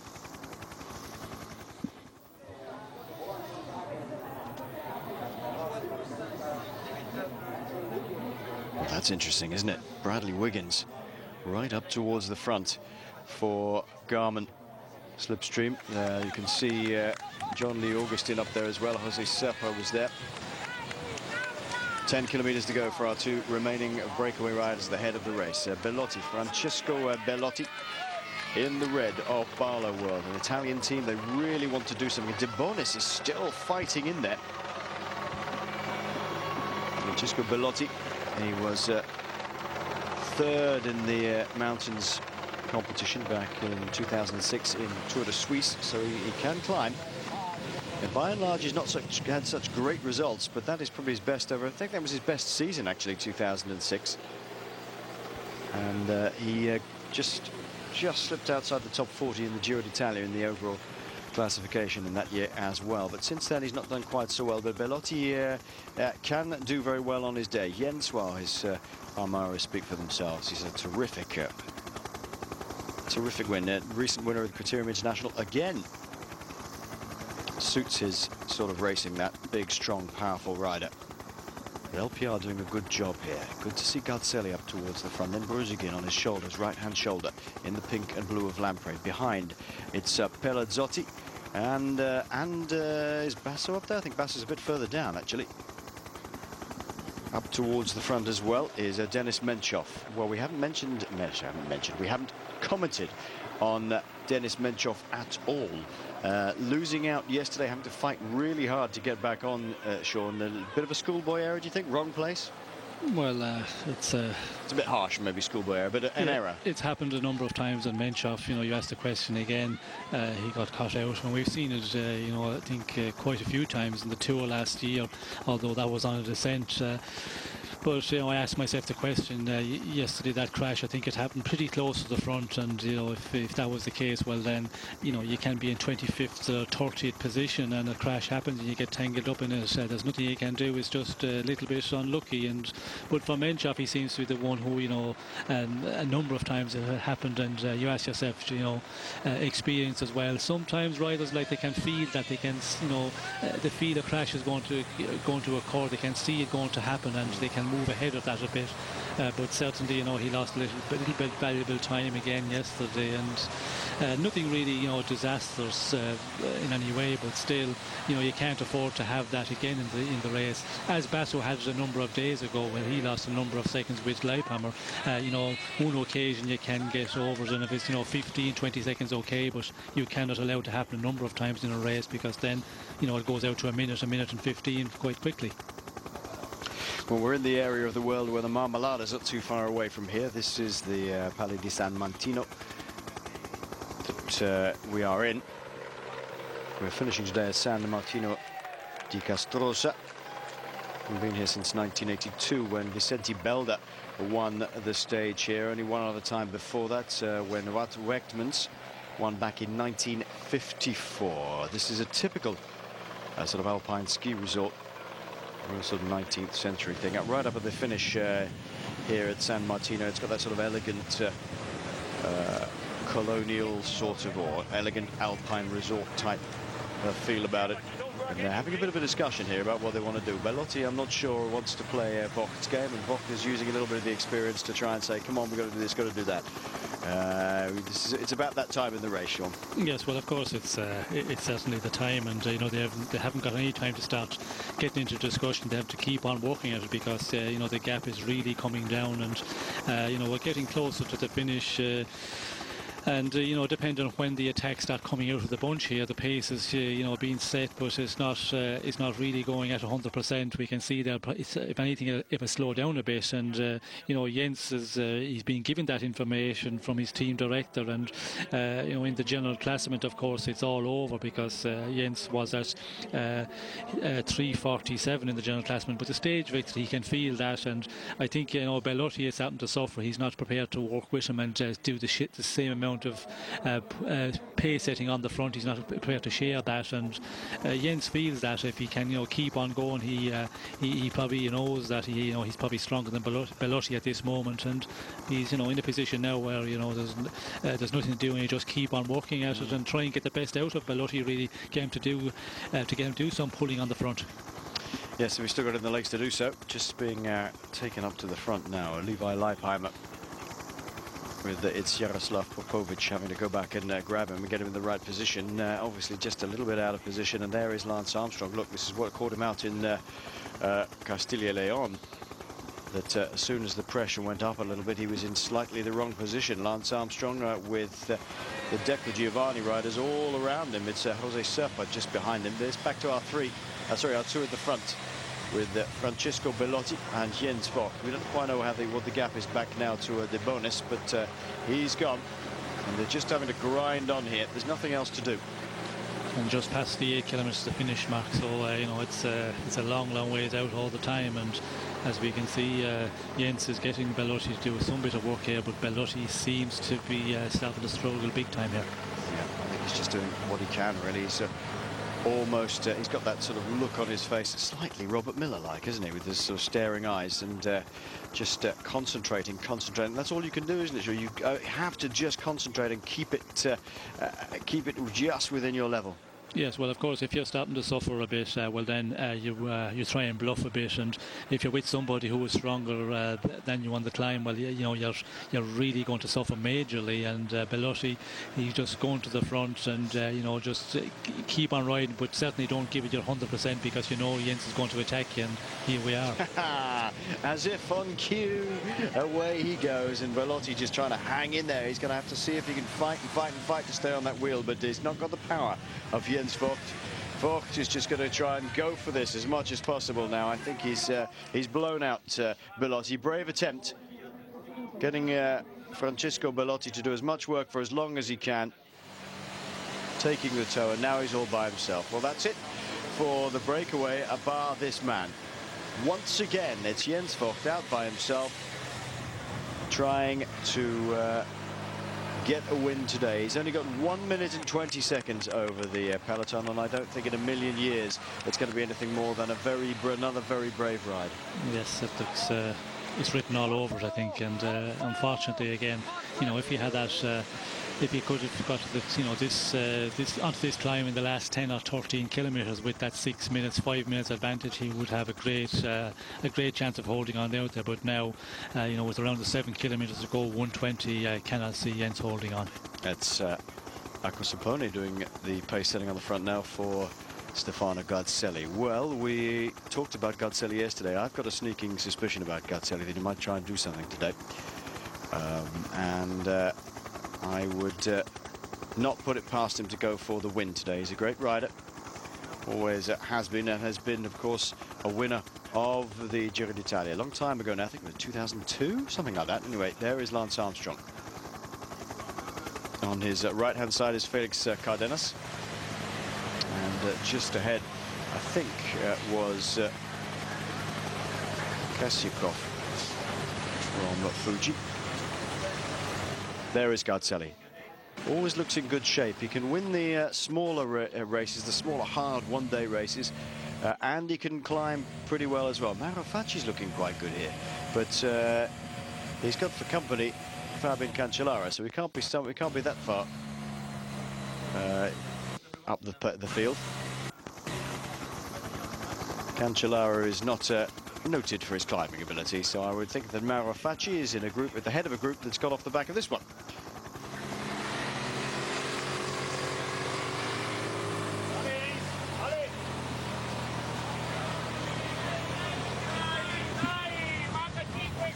Oh, terrific shots here on the Giro d'Italia for this year. This is Jens Vogt we're looking at once again, trying to pull out a solo win. He is Mr. Breakaway, isn't he?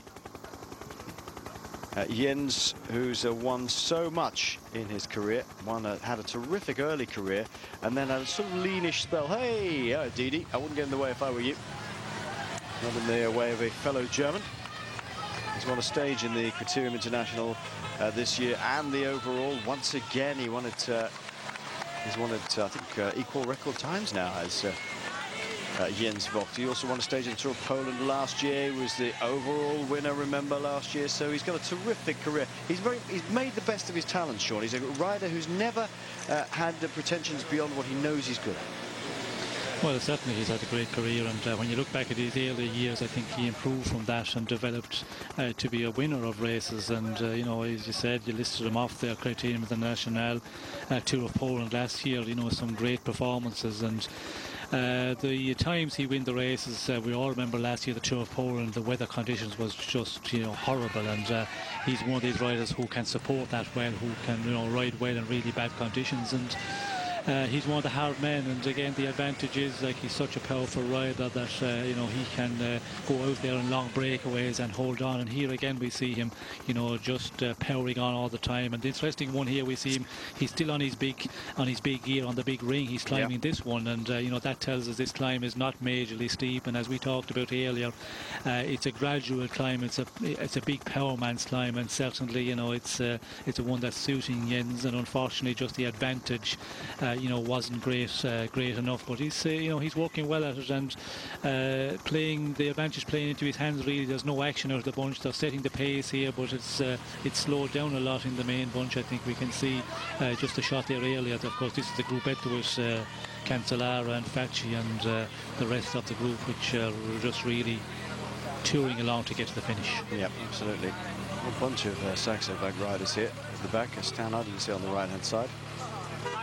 And a whole number of riders just sitting in here. And that's all they can do is get to the top. So Mauro Facci's day in the Green Mountains jersey already over, of course, because the points have gone to Bellotti. The rest of the peloton has caught de Bonis and have gone past, so they will be catching Bellotti fairly shortly.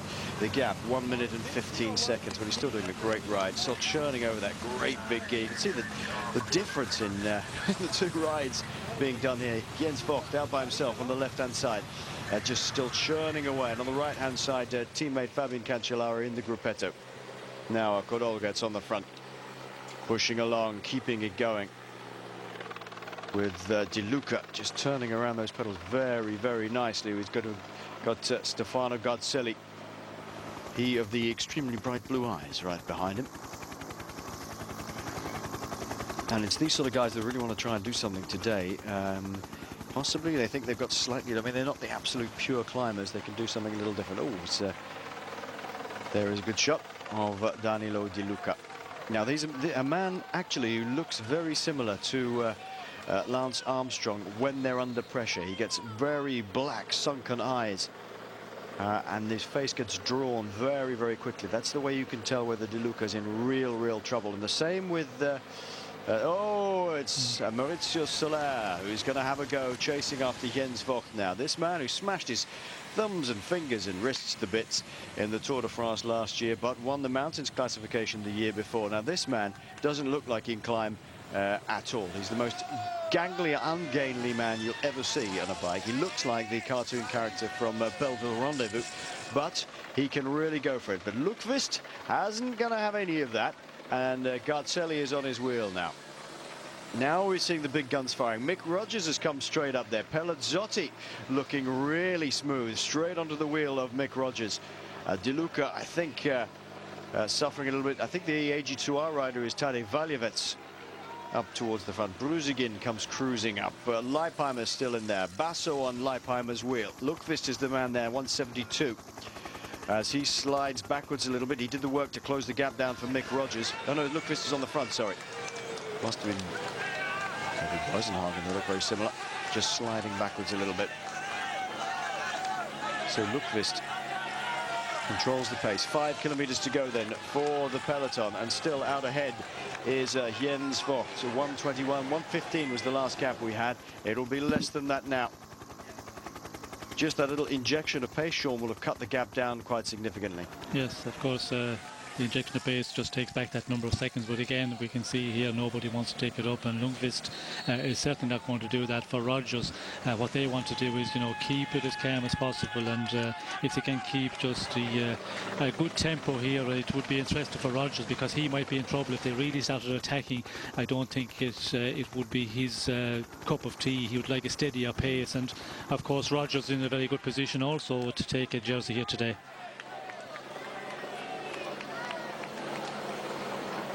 Push coming on now from Katusha.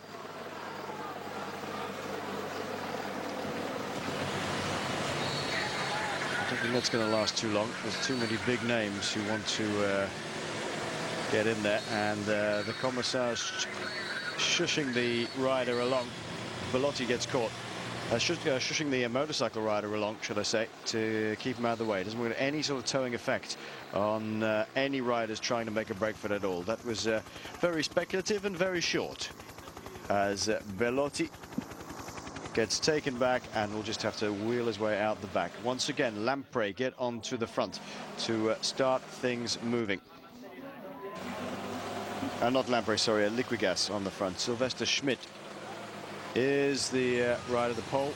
Very talented rider. I mean, again, another rider who's sacrificed a lot of his career in the service of others, but a very talented climber. He's got Franco Pelazzotti in his wheel, and then Ivan Basso. Well, what is the power play here, Sean? I mean, Pelazzotti, is he a joint #1? They say he is, but in the hearts of the Tifosi and deep down in the management, is it likely to be a joint #1, or is Basso the #1?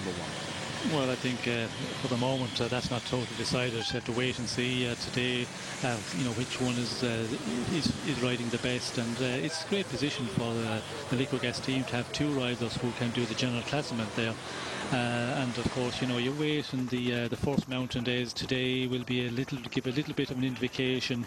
Tomorrow also, and then you just you know, decide your tactic on that. But you know, they could do very well today here with Pelazzotti. They could win the stage with Basso also. There's a possibility of winning it. But nobody, the other teams which were taking it up earlier, LPR, were, you know, very much looked like they were going to continue on, but they've, you know, really disappeared at the moment, and Liquigas feels that they have to take it up now and take the race in their hands. And the gap, of course, 35 seconds was the last time check for Jens out front, so it's you know, it's just coming down, and you know, the racing is not really started. They're doing you know, a steadier pace here, and there were moments there where they're looking at each other. So it will be interesting to see who's going to the one to go in the attack, who's going to try and open up this race and break up this main what's left of the main bunch.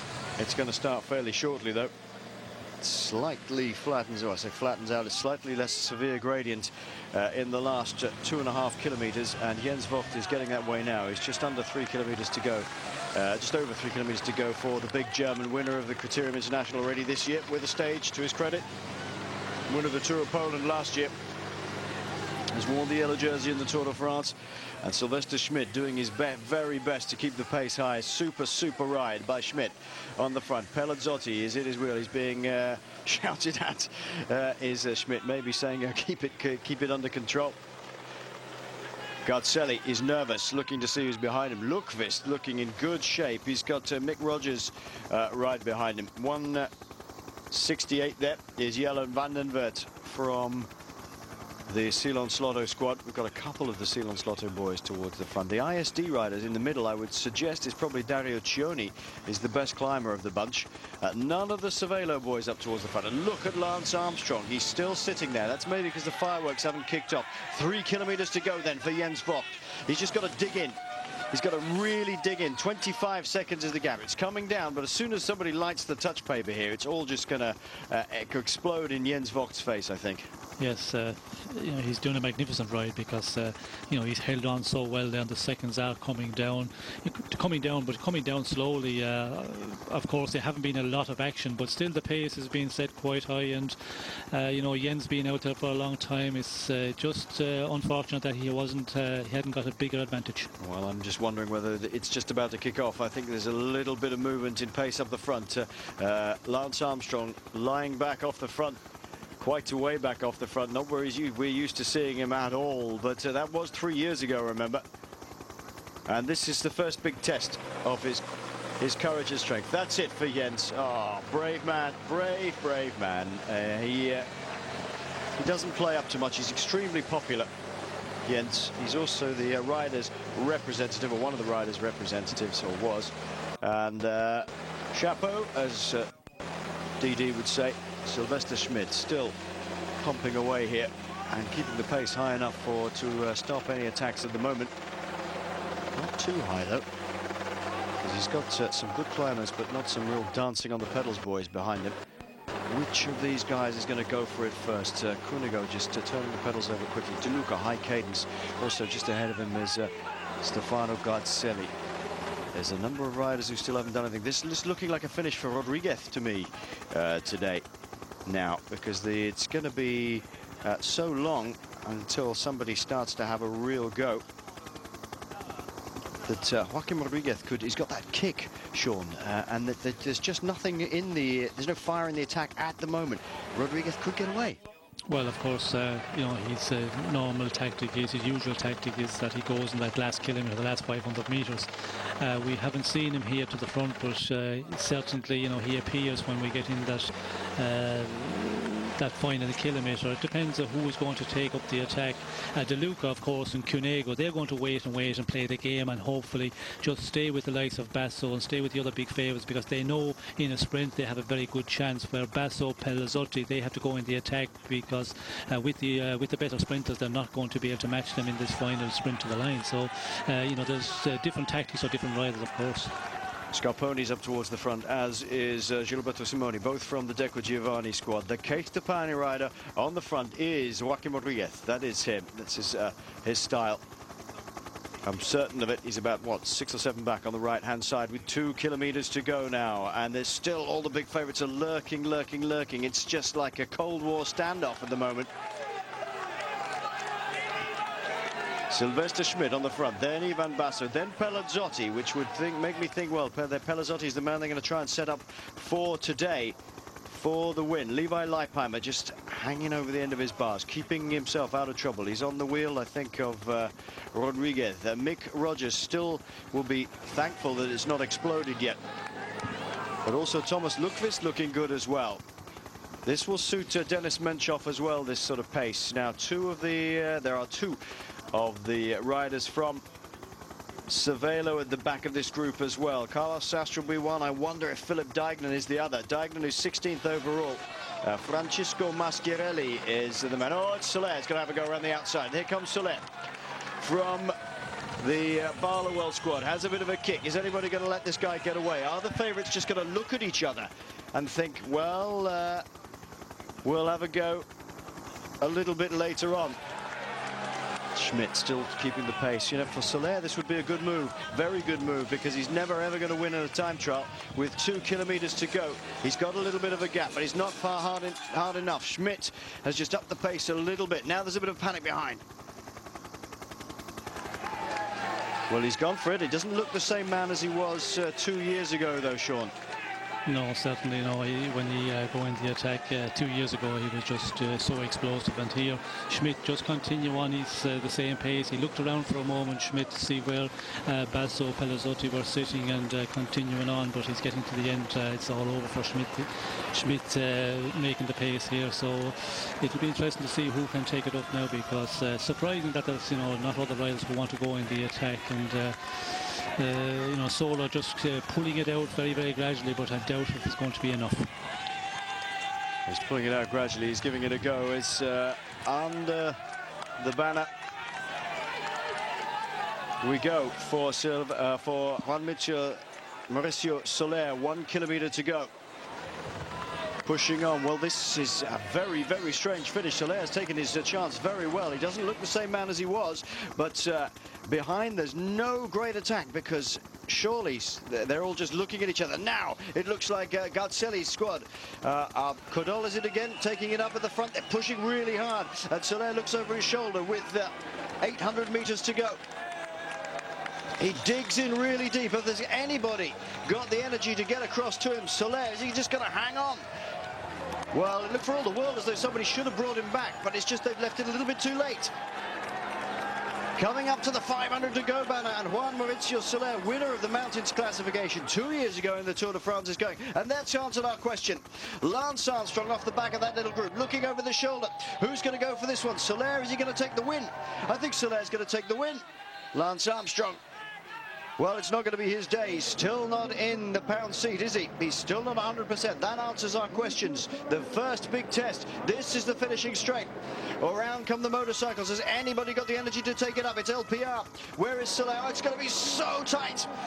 Soler is going for it now. Can he see the line yet? Not quite. 250 meters to go. They're going to catch him.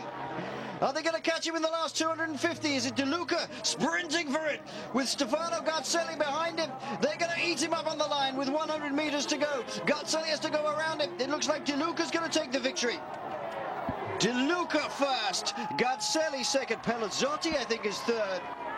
And then I think it was Soler, and finally Gilberto Simoni, but a real sprint to the line. Well, what a finish. What a finish. And a great sprint finish by De Luca. We said it flattened out a little bit, but good run by Garzelli as well. 4 minutes and 15, 4 hours, 15 minutes they've been in the saddle. They almost left it too late to catch Soler there. Yes, it was yes, at the last moments, and nobody wants to take up the sprint. The Acqua team, of course, they are the ones who set the pace a bit, but they were, he wasn't able to really close it down, and Soler just so close. But certainly De Luca calculated very well and waited until there was the moment when he needed to go for it, and the calculation was very fine. Well, one of the men holding the microphones in the background to try and get the interview for Eurosport is Philippe Sellier, whose grandmother, I think, used to run the Paris-Nice race, but he is one of our producers at Eurosport. Danilo De Luca, fine win by De Luca. Here we are then. It was De Luca, Garzelli, Pelazzotti, Soler, Simoni it was, Leipheimer, Lundqvist and Basso in that order. So Pelazzotti definitely being set up by Liquigas for the win, and it wasn't going to happen. But that answers the question about that man behind the graphics.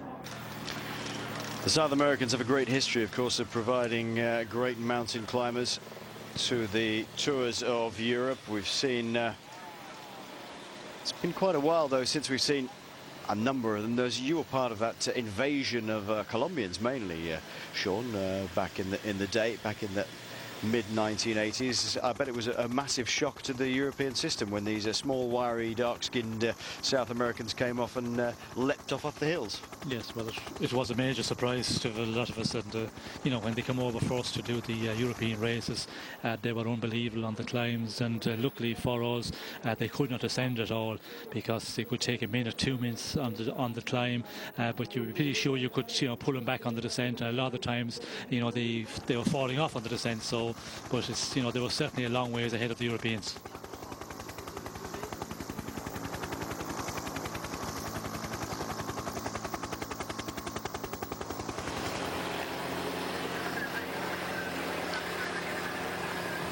Liquigas once again on the front, setting a good pace. It's Juri Golchar once more. Basso lying in third spot. I think they're all suffering a little bit more than they were yesterday, Sean. There's a lot of open-mouthed riding here today. And I'm just looking at Mick Rogers a bit further down. He didn't look particularly comfortable. It may just be me, but he didn't look as though he was having such a good time as yesterday. There was a bit of face pulling going on. 20 kilometers then for our breakaway riders. Capecci doing a great job by himself at the moment, because nobody else is helping him out. Visconti's the one who's just lurking, I think, at the moment. And Visconti, a super talented rider, got real class. An under-23 road race champion in the past. He's also won the under-23 Tour of Flanders and the Coppa Sabatini, and he was a national champion in senior as well 2 years ago, I think, for Visconti now, and wore the pink jersey, of course, here last year for a number of days before it was whipped off him by Gabriele Bossiccio and then handed over after 1 day to Alberto Contador. I think it was never going to be in doubt that Visconti was going to lose the jersey, but it's a pretty good thing to hang on to it for 6 or 7 days. Yes, well, it certainly it was, and he had a good performance last year. Of course, he got into the race leaders jersey from being in a breakaway, and we see last year it was Bettini actually who was with him a lot of the days when he was, you know, fighting to hold on to it, and he got a lot of help from Bettini. But yeah, certainly it was, you know, a magnificent performance to be in the, you know, the race leaders jersey in your home national tour. It's very important for a rider from that country.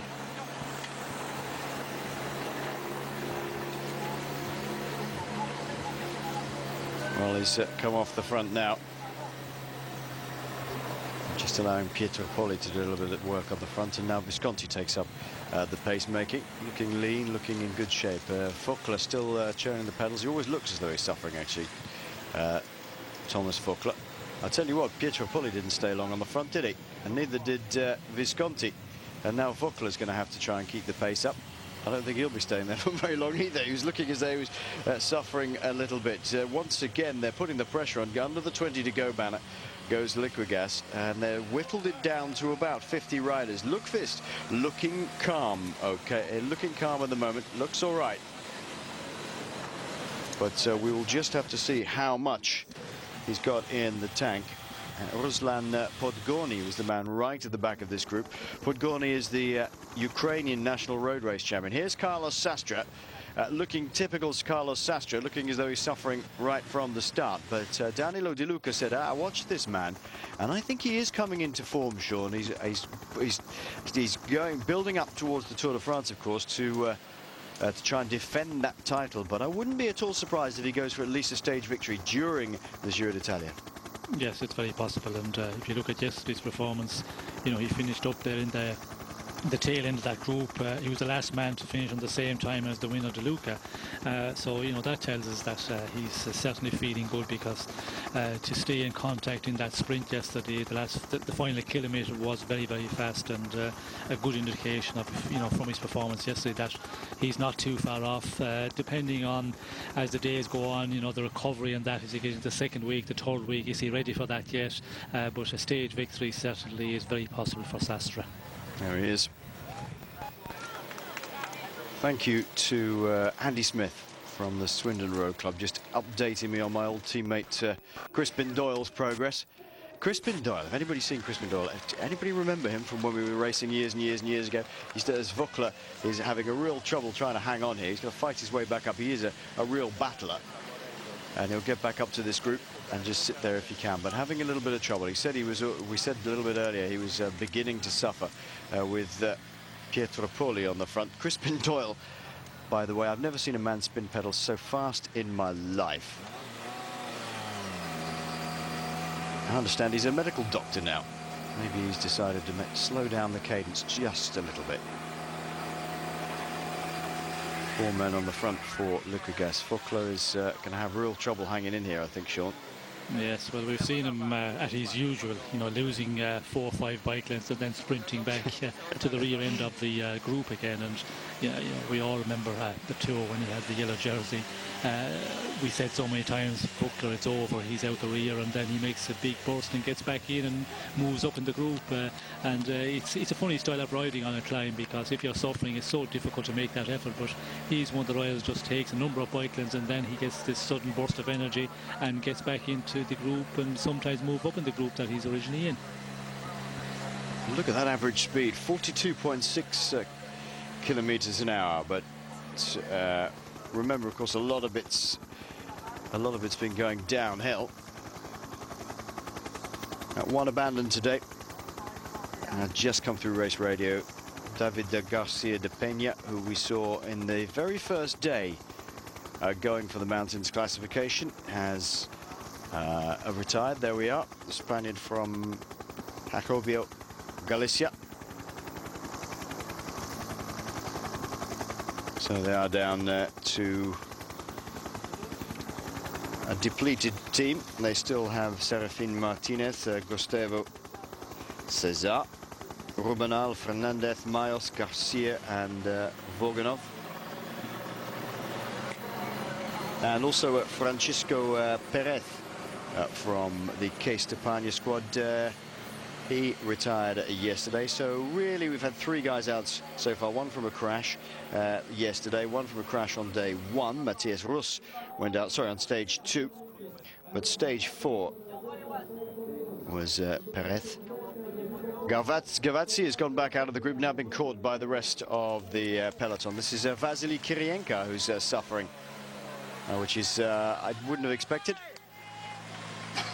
Oh, Thomas Horrillo is really in battling form today, isn't he? This is the face we've seen in 2004, I think it was. Was it 2004 when he held on to the yellow jersey for so long, and Lance Armstrong was chasing him up the hill then as well. So it's nothing changes in this world, does it? That is the real pain face, the race face of Thomas Horrillo. As we see Gavazzi being pulled in by the main bunch. Well, has Tommy decided enough is enough? No, he's still in there. Giovanni Visconti takes another bottle on. Ahead of him, he's got the Venezuelan Ochoa. And just ahead of that is, well, just coming back backwards now to the tail end, having done his turn, is Jose Serpa, the Colombian rider. And going to the front once again now is Eros Carpecci. Carpecci flicks the elbow out to allow Ochoa to go through. He's done a lot of work, Carpecci. He's looking in good shape, actually. Whether he's got the kick at the top of here, I don't know. But he might well try and stay away when he feels that the peloton is coming up to them a little bit too quickly. This is still the pace being set by Iri Golchar of Liquigas. Haven't seen all the big names at the front yet, Sean. They're still lurking there. They don't feel as though they need to get here at the moment.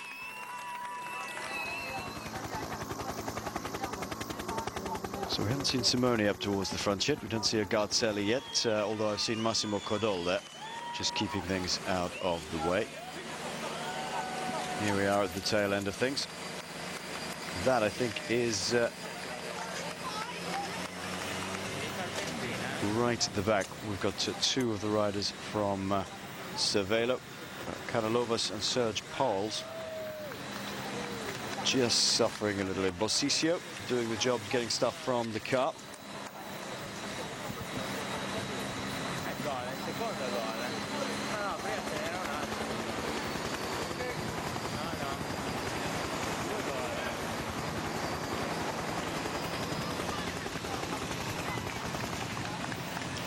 Oh dear.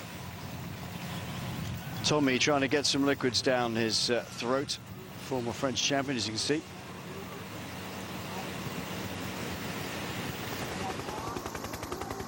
My apologies, actually. I thought it was, I said it was Urine Golchar on the front. Of course, he's not even riding for Liquid Gas.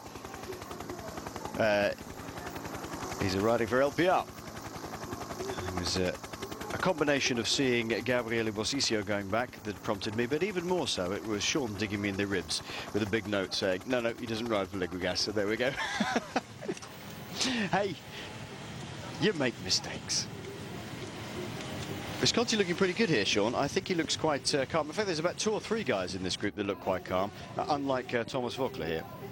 Yes, well, there's a few of them looking good, and Voeckler, it's difficult to know with Voeckler. You know, he puts on that face, and I think it's something we've seen many times over the many years, and it's impossible to know how he's going, because sometimes he looks his game over, he's going to go to the rear door, and then he makes that burst and gets back in. So I would not be, I would not be sure that he's one of the weakest ones in this group, but they're still working quite well. Unfortunately, again, the advantage is not great.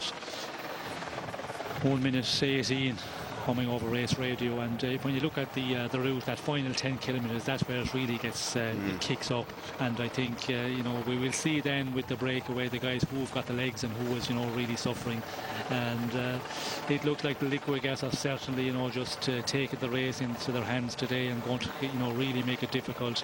And will they be able to blow a lot of the big favourites out? Will they be able to keep this up for a long ways up the climb? But the other riders, of course, are going to go in the attack. I think we're going to see quite a few of the big favourites.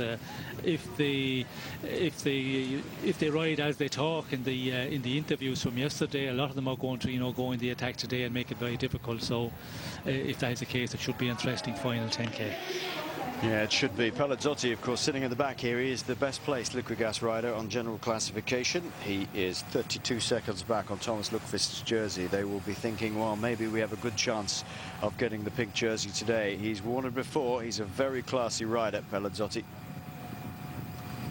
Sometimes a little overlooked, actually, I think. He's had to do work for other riders in the past. He had to work for Danilo Di Luca on the occasion of his victory in the Giro d'Italia, and he just looked so calm every time he was doing it. Under the 15 to go banner go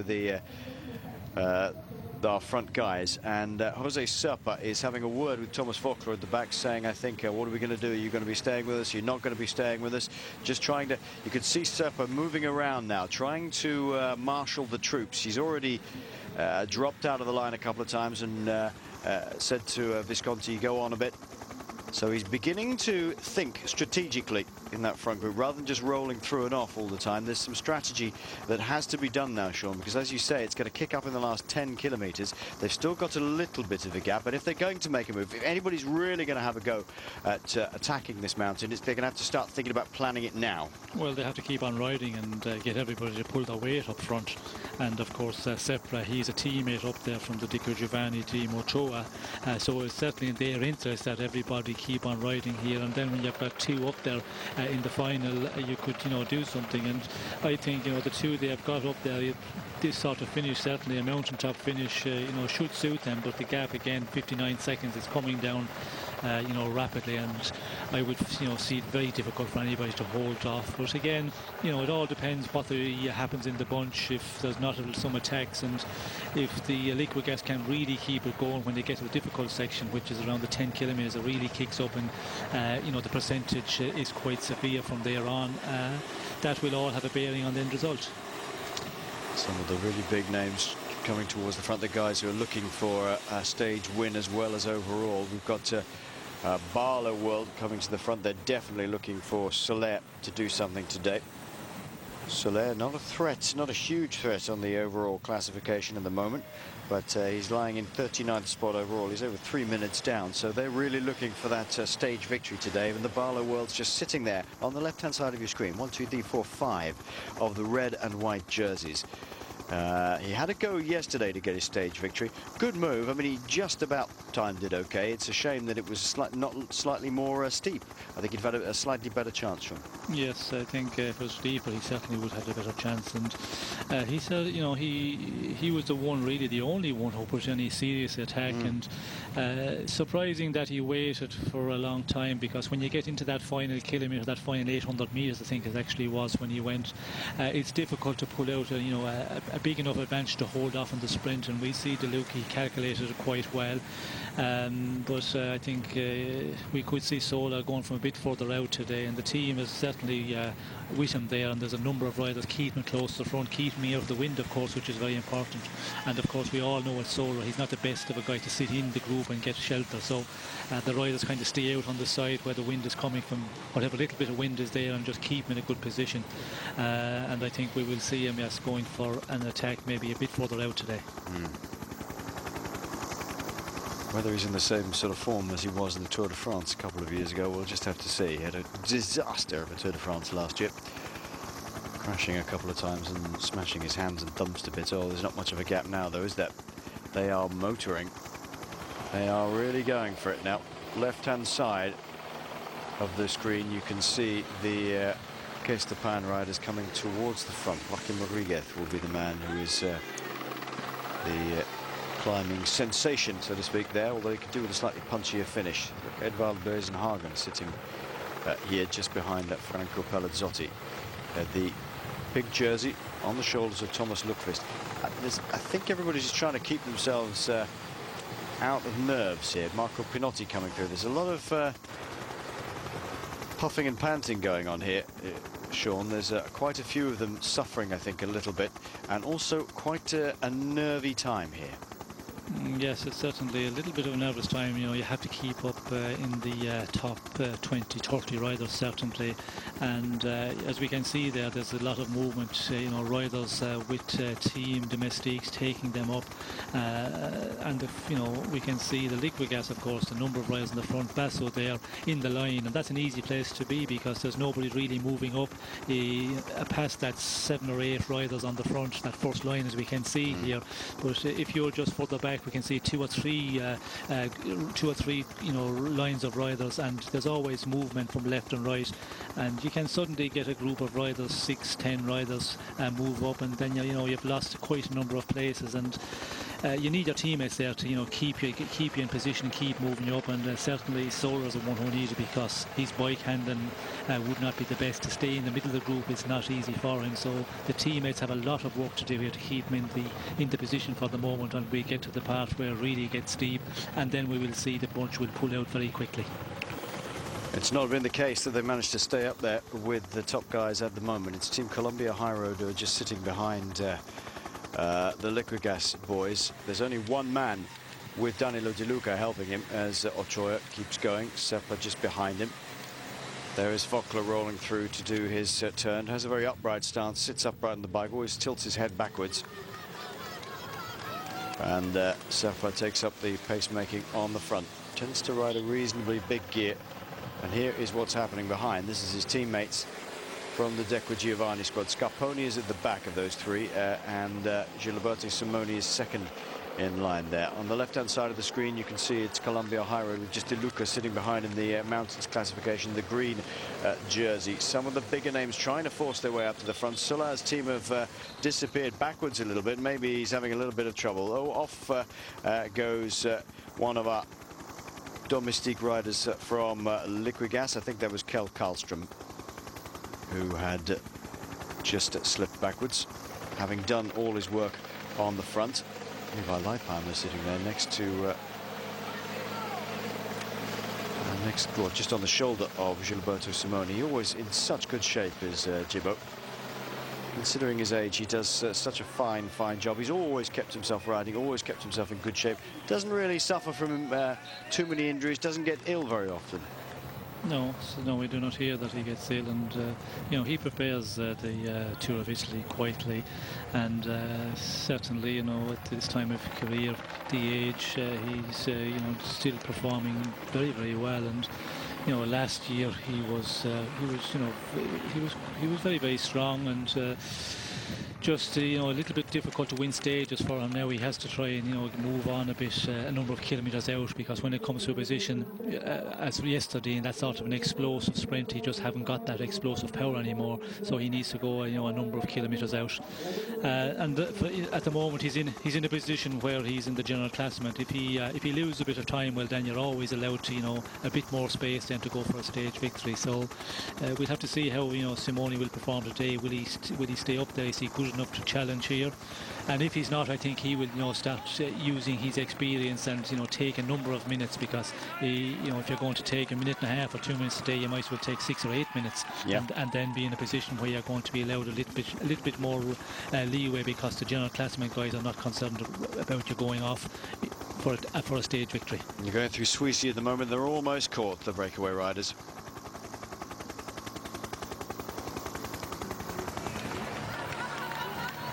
This is what's left of the breakaway. Thomas Voeckler has decided enough is enough. He knows they're coming up behind, and they're coming up very quickly indeed. Now we've got 2 men here from the Decqui Giovanni squad. They're going to add their weight to Gilberto Simoni now.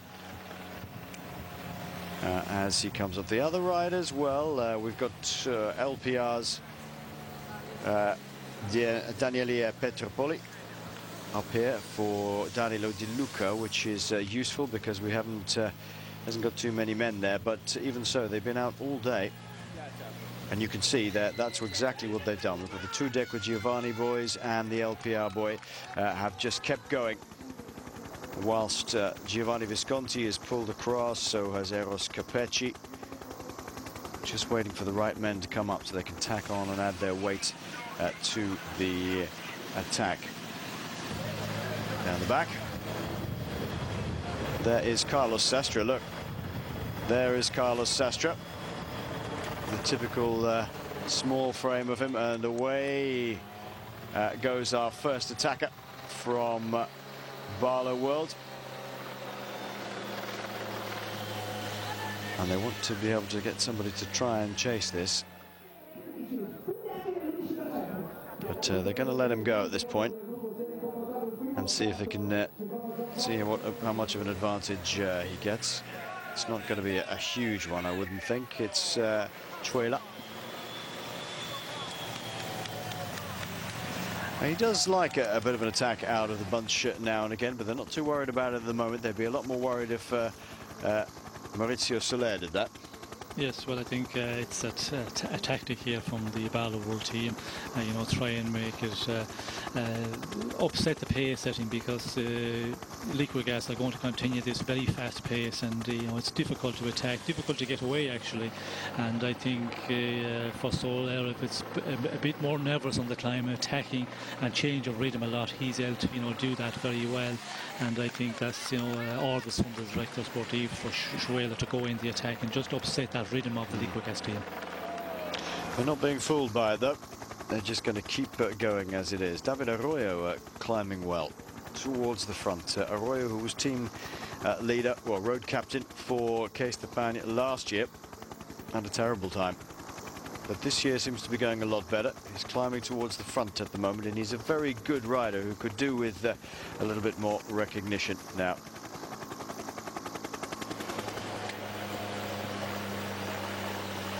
Well, the trailer has been caught and passed by Devenins, who's having a very good season.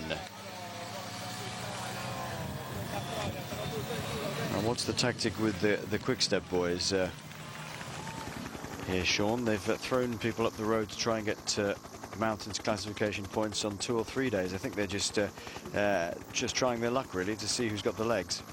Well, I don't know. It's a difficult one to do anything here, and at this point, of course, to go in the attack and to continue on all the way to the finish, it's going to take a huge effort. You need to be a really good climber, and I don't see any of those guys capable of doing that. And they haven't got anybody really, for these stage victories. Certainly the mountain top finishes, and when you come with a group, the quick step, they have to try and get in breaks. But I think this is just a move to get out in front. Yeah. I don't think just to have a go, really. Have a go and show your sponsor. I'm just turning the pedals over. And there's all sorts of carnage going to start happening now, with riders just slipping back off the tail end of the group. This is what it looks like here at the top of Alpe de Suisse.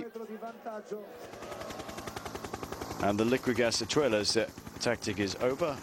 Tuelas' little attack has gone by the board as Liquigas still pile on the pressure. Karlstrom back at the front again of that group. And you just have to hang in here as long as you possibly can. Fabian Cancellara, just seen going backwards. Vasily Kirienka still looking at the back. And look, Juan Mauricio Solar is not right up towards the front. Could do with being a little bit further up. There he is in the middle of the pack there. I'll tell you who is going very well. Look out for the Milram jersey of Thomas Roriga, and I think he's in the middle there. We did mention that Roriga is a very good climber, rode for Elk House. He's won the Tour of Austria in the past, and he's a very good prospect. And he seems to be riding very, very well indeed. Right at the beginning of the Giro, we said, well, these are outsiders you could possibly look for. But Roriga is riding very well. He's lying at 15th overall, just 1 minute and 2 seconds back. Nice to see new names coming through, and he has been talked about for quite a while. I mean, we were talking about him even as far back as Madrid as being an under-23 rider, Sean. So he's taking his while to get there, and that's probably a good thing. Schmidt on the front again. Same three: Schmidt, Basso, Pelazzotti, then De Luca. And this is Lance Armstrong just gripping the bars. He'll be chewing them before the end of today's climb, I would imagine. Jose Luis Rubiera, faithful as ever, sitting next to him. And just trying to keep him out of any sort of trouble. There's a Daniel Navarro, I think it is, who's just sitting behind him. So there's three men with him, but Leipheimer will be the one that they're really looking at. But if they want to give him a big kicking, today is the day to do it, or one of the days to do it. And he will really, really notice how difficult it is to come back to top level. The best placed man here from Astana in this group is Levi Leipheimer, just about. There he is. Well, there's one ahead of him. I can't see who it is, though. But Leipheimer just looking comfortable. There is Rogers, and I said Rogers was looking a little bit as though he was suffering earlier. Maybe, maybe not. He's certainly not riding up with Lukvist, and I think it's Boysenhagen doing the pace setting on the front for those two. And maybe Mick Rogers not quite as fit as perhaps some people were saying he was. There's certainly a question. You know, how good is Rogers? And I think yesterday he put in a good performance, but really, you know, it wasn't a major big test yesterday because of the finish and also the way they rode up the last climb today. Certainly the pace is a bit more faster, I think, here in the earlier stages of this climb, and the most difficult part in the end, it will be the real test for Rogers, as it is for many others. Yeah, it is indeed. This is a really, really fast pace that's being set here. The rider from Rabobank up towards the front is Laurence Tendam. Well, they've done the job, haven't they, the Liquigas boys? They're just slipping back backwards. Lukvist going really well here. Look, in the pink jersey, as is Boysenhagen. Just flicking Gilberto Simoni on the rump there, saying, I'm behind you, don't forget. It's a bit cheeky. Simoni will remember that. Basso with Pelazzotti just behind him, then De Luca. And the pink jersey of Lukvist, impressive so far, Sean. I mean, it's the pace is quite high, and he's going quite well. Yes, it certainly is, and you know, I think we see yesterday a little bit of an indication that he's in good shape, and with the race leader's jersey, it's always, you know, you get that bit extra out of a rider who maybe hasn't proved himself yet, and he's an up-and-coming star, and he certainly is a one who is, you know, over the last number of years coming slowly all the time. It'll be interesting today to see, can he hang in there with the big boys, Boysenhagen as well, which is, you know, a great performance here for him, because he's one of these big, strong, powerful riders. Where he is at the moment, it's a nice performance, a nice position to be in.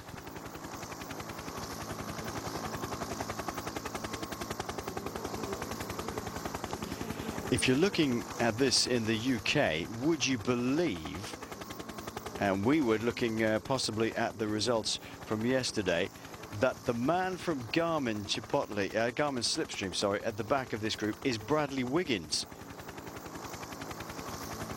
Carlos Sastry, number 61 there, you can see on the right-hand side. He's got with him Vladimir Gustov, a very good climber, but still Sylvester Schmidt sets the pace at the front, and it's Wiggins from Garmin at the back of this group at the moment. That's amazing. He had a great time yesterday.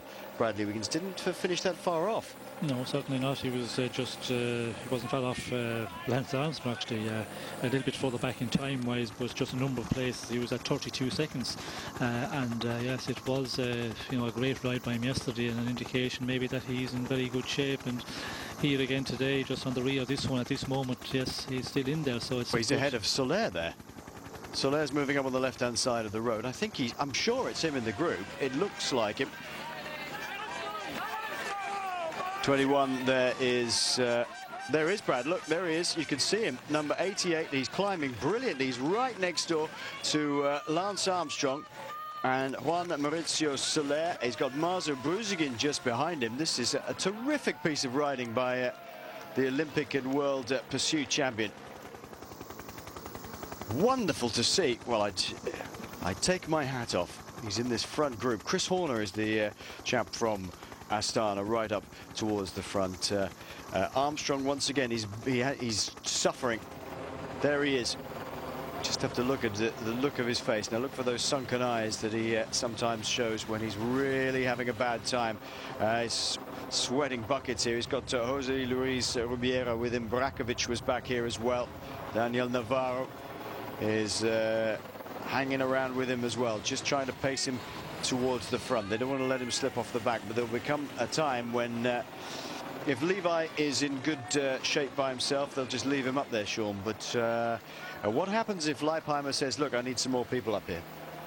Well, I think for the moment, Leipheimer, he's not really going to try anything major on these stages. I think he'll follow, just stay with the big contenders. And of course, the time trial will be very important for Leipheimer, 60 kilometres. If you look at the other favourites up there at the moment, Luca Garzelli, I think he's certainly Simoni.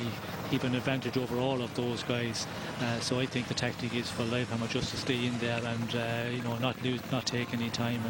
And we did see yesterday as well, like there was a few of the Astana riders who went ahead of Lance, and there was Navarro who stayed with him, Brakovic. Those two just hung around Armstrong, and the rest went on. There was Popovic who was further up. Horner was also further up. So I think certainly they're thinking just keeping guys up there close to Leipheimer in case there's a problem. But I don't think they will see him do any major things, any work for Leipheimer at the moment. He's just got to follow the big leaders.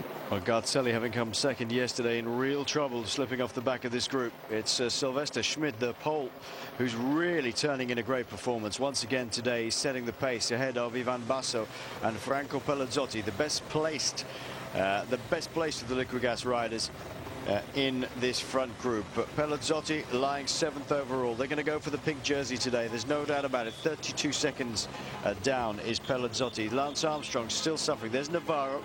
He's got Rubiera with him and Brakovic. All of them trying to pace that man towards the top. And Garzelli looks in big trouble here. He's got that sort of haunted look of, I'm not quite sure what's happened, but there's nothing in my legs. Meanwhile, Danilo Di Luca, who beat him to the line yesterday, continues to churn away at the front. Serpo is still in this group, still climbing well. So is Choya. Saw Sastra, and I think he's got Vladimir Gustov with him. There is Wiggins, we were just saying, past Kunigo. That is something I never thought I'd see on a mountain. Go on, Brad. Well, I never. Garzelli in trouble in the bottom right here, and Armstrong looking as though he's wondering when this is going to end. on the left-hand side at the bottom of your screen, just digging in, is a world of pain for Lance Armstrong now. You be out 3 years, Sean, you forget how much it hurts. Yes, I think certainly we're seeing now how difficult it is, and Lance, as we were looking yesterday and suggested yesterday, maybe he was starting to feel a little bit under pressure, and we see that in that final kilometre today once again. But the pace is very, very fast here, because you see Cunego losing contact. That tells us like the pace is very hot at the moment. Garzelli also losing contact, so that's the real indication how fast it's going. And when you look at the Royals are hanging in here, anybody is hanging in here at the moment, and you see Wiggins in there. Just yesterday's performance, we looked at that and we were surprised to see that. We said what a great performance, and he's confirmed it once again today. And look, he's moved up. Did you see him? He's just accelerating to drop Damiano Cunego and move up to the front group. And look at this. Still, Armstrong just has to plug away. It's all he can do. There's nothing else that he can do. He's got Jose Luis Rubiera, Janek Brakovic with him, Daniel Navarro. It's like a rerun of old days, isn't it? Except that they're at the back and not at the front. There is Levi Leipheimer, just sitting in there. I mean, he has come in here as the man who is best in form from Astana. Chris Horner, oh, he's riding really well considering the problems he's had early on in the year, the crashes he's had. 5 kilometers to go. The pink jersey of Thomas Lukvist sitting there still. Dennis Menchoff in this group. Under the 5 to go then. Schmidt still churning away. Sooner or later, in another kilometer or so, surely there won't be much left in Sylvester Schmidt's legs to continue climbing in this rate. Laurens ten Dam is in this group for Dennis Menchoff, his team leader. Mick Rogers still hanging in there. Maybe seems to have been recovering a little bit.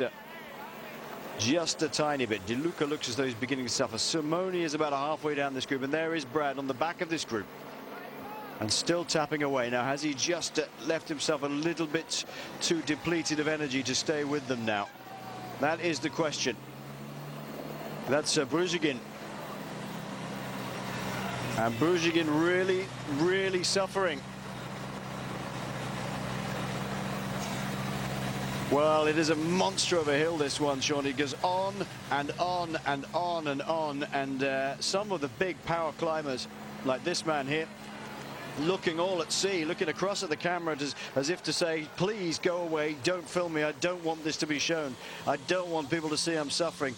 But up at the front, Schmidt still grinding away. He's a fantastic rider, Schmidt. He was with Lamprey for such a long time. Now with Liquigas, it's a good purchase for Liquigas. Yes, certainly, a magnificent performance again today. And yesterday we see him there for quite a long time on the front, and he's just done a huge amount of work here and still, going quite fast. And there's nobody taking over from him. He's the one who's sitting on the front for quite a number of kilometres now. And the riders that he's put out the rear door, like big names. And that tells us that he's really going at a fast pace, because you can't sit on the front of a bunch, but if you're not really going very, very fast, you will see a lot of Royals, a big group of Royals will hang in there, but he's doing a lot of damage, and certainly a good purchase by Liquigas. It's too right. Damage is the word. Still, Wigo hangs on at the back there.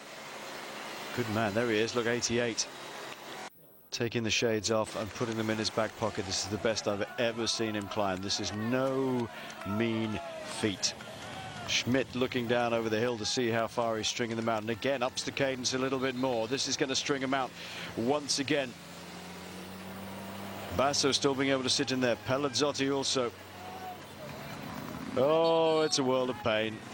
Scarponi on his right hand shoulder. Well, Scarponi had promised so much. He won Tirreno Adriatico. He's had a checkered past, so to speak. He was with the Liberty Seguro squad, all caught up in the whole Operation Porto affair. Back with a bang for Decqua Giovanni, but he's suffering today. He's described himself as a bit of a mongrel. Well, he must be feeling like an absolute dog right now, because he's way off the back now. Oh, Damiano Cunego, the man who won the Giro d'Italia back in 2004 by repeatedly attacking his team leader and teammate Gilberto Simoni, once again looks to be falling short of his own predictions of being a Grand Tour rider. And I think we could see it coming, Sean, even if he couldn't. Well, yes, we've been, asking the question, will we ever see him, perform in a tour like we did that year when he won the Giro? But he just, every big tour in the past number of years seemed to have trouble on some of the mountain stages, and certainly again quite early in this race, getting into problems. But he's going to work away at it, and we see Bruchingen actually. He's a rider, sometimes who will lose contact a number of kilometres out, but surprisingly he can just keep working it so well and hang in there. Look who isn't hanging in there though, Franco Pelazzotti. Pelazzotti is blown. The best placed man for Liquigas has gone off the back of this group, and it was Sylvester Schmidt, his teammate, who upped the pace, and he just couldn't follow it anymore. And I think Francesco Maschiarelli went past him going, I didn't expect you to be here. He's the best, he's one of the most talented men in the Acqua Sapone squad, Francesco Maschiarelli. And look at the pace up the front here. It's Basso. Basso. Yes, it was Basso who took up control on the front when Schmidt was finished, and surprising to see Basso doing it at this time, because quite a number of kilometres out he's open to get attacked, but he feels that this is the way to do it, and he has to go, as I said, Basso has to go from a bit further out, as we see. Is that Simone in trouble? Yeah, Simone's in trouble, and there's a bit of panic here. He's on the wheel of Laurence Tendam. Sastre is moving up. He's just gone past David Arroyo. Well, Basso just lit the candle. Away he's gone. Look, De Luca's still in his wheel. Leipheimer looking good, sitting in third spot. Lundqvist hanging on for grim death here with the pink jersey. Great ride by him. He's a very good climber. He's a very good all-rounder, but this must have lifted him. But Sylvester Schmidt did a massive amount of damage, and suddenly just slipped it into another gear and went about, what, 25, 30 meters and destroyed everybody behind, including teammate Franco Pelazzotti. There is Gilberto Simoni, so used to being right up the front in these mountains. And Mick Rogers, I think, just ahead of him. So Rogers suffering on this pace as well. These are our front men then. Basso, De Luca. Leipheimer is in there. We're going back to Cunego.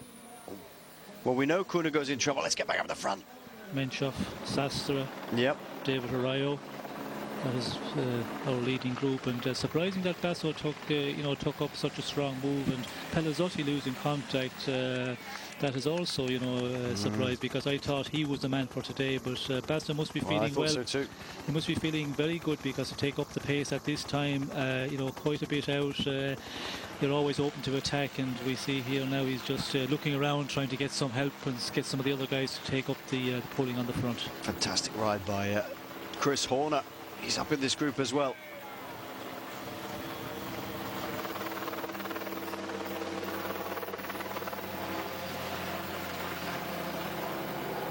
So Basso setting the pace here with De Luca right in his wheel, and Denis Menchov looking ominous now. He's 3 kilometers to go. As Menchov got it in the legs here, he's just sitting there. But we've seen this before. He looks really good, and all of a sudden, bang, he'll go. Look at Lundqvist. He's really digging in this. Gilberto Simoni is trying to desperately dig in there and make his way back up. Well, forget the proud American. The Texan cowboy is out the back. Somebody's roped him, steered him, and branded him. Arroyo, he's hanging in there, but only just. Menchov looks over his shoulder. This is very reminiscent of what we've seen in the past with Menchov in the Vuelta, where he's been in this sort of situation. He's ridden all the way to the top in third spot and then just sprinted out to take the win. Cunego sitting on the wheel of Chris Froome. He says, no, I am not crazy, written across his chest. No, the guys who are riding the bikes up here are the crazy ones, clearly. It's Basso, De Luca. He said he was in good a shape as back in 2007, but he said the opposition was harder this year.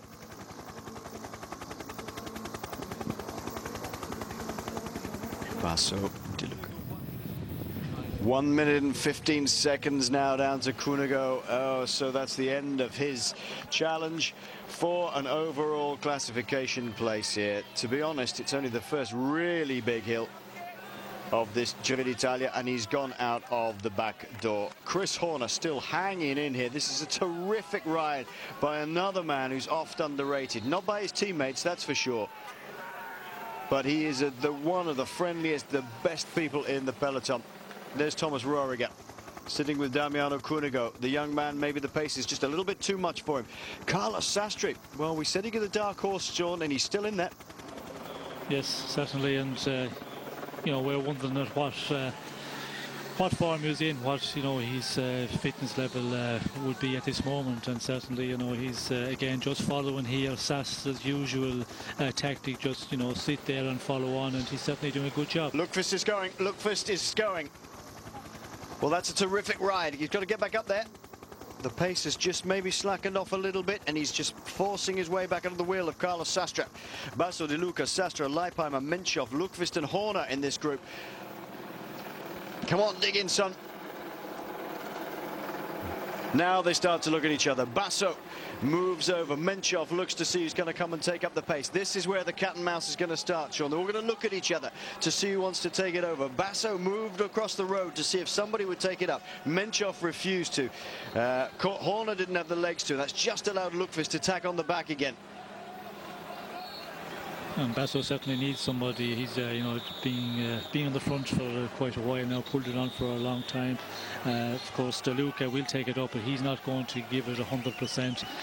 What he's got to do here is just stay with the leaders here, get to the sprint once again, and do the same as yesterday, because he's definitely, you know, the fastest, the more explosive if you come inside the last 150, 200 meters.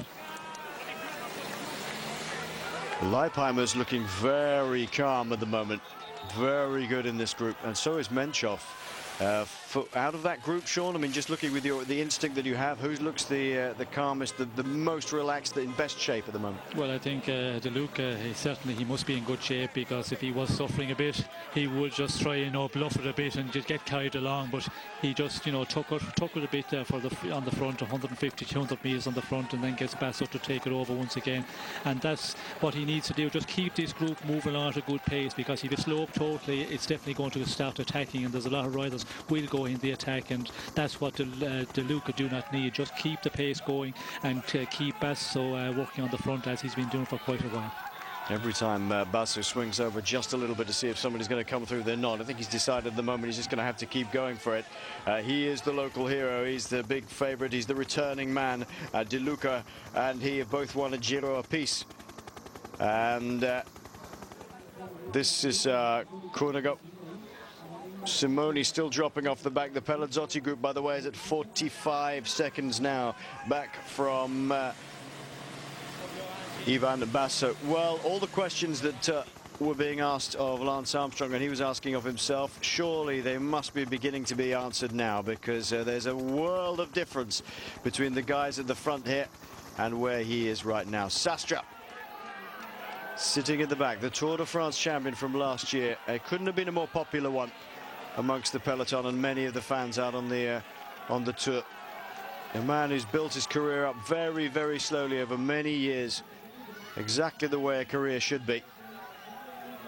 Damiano Cunego, a man who exploded onto the scene in 2004 and has never really, despite having had Epstein-Barr's virus, he never really got back to anything like what he was. Now De Luca on the front. Finally, Basso gets somebody to come through and do something. Chris Horner has the time to look up and around him.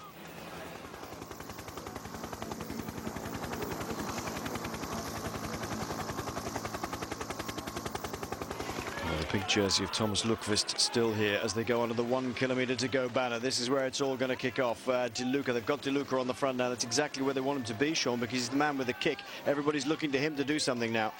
Yes, well, certainly, you know, they know he's the fastest man, and he just taken the front there, but certainly not giving that 100%. You know, as we see again, Basso takes it up to Luca, just, you know, staying in that second position. That's the place to be. He certainly looks like he have everything under control here, because for me, I think he certainly would be the most, the better sprinter of this, the 7-man group. It certainly is. I'm amazed that Chris Horner's climbed up with these guys after the season he's had. A terrific ride. And there's another rider coming onto the back of this group. And that's Rogers. Look, Rogers coming in. Also, who's joining them from the back? One of the riders from Fuji, is it? Arroyo, David Arroyo from K-Sepang is also coming in there, and it tells us that it's certainly slowed up front, as we can see here. Is that Tendam from Rabobank? Yeah, Lawrence Tendam at the back of this group, I'm sure. Yep, Arroyo's come back. Kesikov, I think, is the other rider from Fuji Soveto. So having destroyed everybody behind them, they've just eased up enough for them to get back on. This is a good day for Rogers then, in order to do that. And Lukvist will survive by the look of it. He's got a little, well, unless he gets out sprinted by De Luca, which looks like it. Look at it, it's Carlos Sastre who takes it up at the front. The only thing he could do. Here comes Denis Menchov. Menchov going for the line now. Menchov wants to take this stage victory. He's got De Luca in his wheel. Will De Luca be able to nip out and take the win? 2 in a row maybe for Danilo De Luca with Denis Menchov. Well, Menchov looks like he might be distancing De Luca here, but there's a little bit of a run down with 125 to go. Menchov wants to go for this victory. He's given everything now. He's got it in the bag. He's going to get the extra seconds, but De Luca adds some to his total as well. And Lukvist trying so hard to stay on. The win goes to Denis Menchov, second to Danilo De Luca. Then Lukvist comes in third. We'll lose the pink jersey, unfortunately, to Danilo De Luca in that case. Sastre, who led it out early, well, shows he's coming into good form, as the only thing he could do was to attack a little bit further down. Arroyo dragging home Mick Rogers with Kesikov just behind him. Here further down the hill, this looks like Gilberto Simoni. It's Simoni and Soler, who's fought his way back up to the wheel of Gilberto Simoni. He had a go yesterday, and there's Pelazzotti. Soler comes out from behind Gilberto Simoni. 47 seconds back to Simoni and Pelazzotti. Well, the pink jersey will change shoulders once again. It'll go onto the shoulders of Danilo De Luca. But a good finish by Menchov. That shows that, I mean, if he hadn't missed out on the first day, Sean, were being held behind, well, second day, held behind the crash, he could well have been right up there. Yes, well, certainly it's a good indicator for the rest of this tour, because the way he went there on that sprint, big gear, you know, and looked like he wasn't really going that fast, but just that very high gear, you know, gave us a little bit of a false impression, and it looked like De Luca was just waiting, but it tells us how strong Menchov was, and De Luca not able to stay in the wheel. It's certainly, you know, a great win by Menchov here, and very looking promising for the rest of this tour. If he can keep that up, it's a good indicator. Certainly. Very much a good indicator. Approaching 2 minutes then for Lance Armstrong at the moment. Menchov wins from De Luca, Lukvist, Basso, Leipheimer. 9 seconds with Horner, and Sastre at 19 seconds, 6th spot.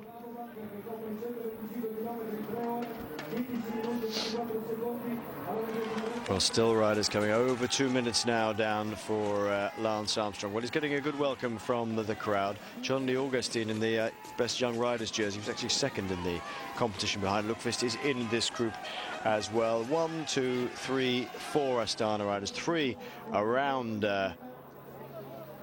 Lance Armstrong. The questions have been answered then. This is Damiano Cunego. Questions at him as well being answered. Here comes the Armstrong group. The crowd's really welcoming him, though. They've appreciated the fact that he's come here and had a go. Yes, well, definitely. You know, it's his first time taking part in the race, and for the I think the big numbers turned out right from the start of this race. A lot of it was because Armstrong is here, and you know, he's still battling there, as we see 2:58 down today. Certainly, you know, it tells us, it gives an indication what sort of shape he's in, and also himself, because as I said in the beginning of this race, I think he was a little bit on the unknown, but now he knows, and it's you know, you could always see that it certainly was going to be difficult for him coming back from a broken collarbone a number of weeks ago. I think it's quite a good performance, finishing there just under 3 minutes. Yes, indeed. Well, the thing is about Lance Armstrong is that he's been out for 3 years. Has he got it in the legs? Can he still come good in time for the Tour de France? That's what he'd be aiming at. But we've never been in this situation before of watching Lance Armstrong come into a Grand Tour to prepare for another one. It's a complete unknown, Sean. I mean, he may have been like this for the entire career if he'd have done it this way around, but we just simply don't know. No, certainly not. Well, it's you know, he was a rider who could prepare by just doing a specific training program, and he was able to get into race fitness by doing a small number of races. And a lot of riders tried that over the years, but certainly didn't work out for a lot of them. There was very few who could do it on very little racing. But of course, this time round is totally different with a 2-year out of competition for Lance. A totally unknown situation, I think, for himself.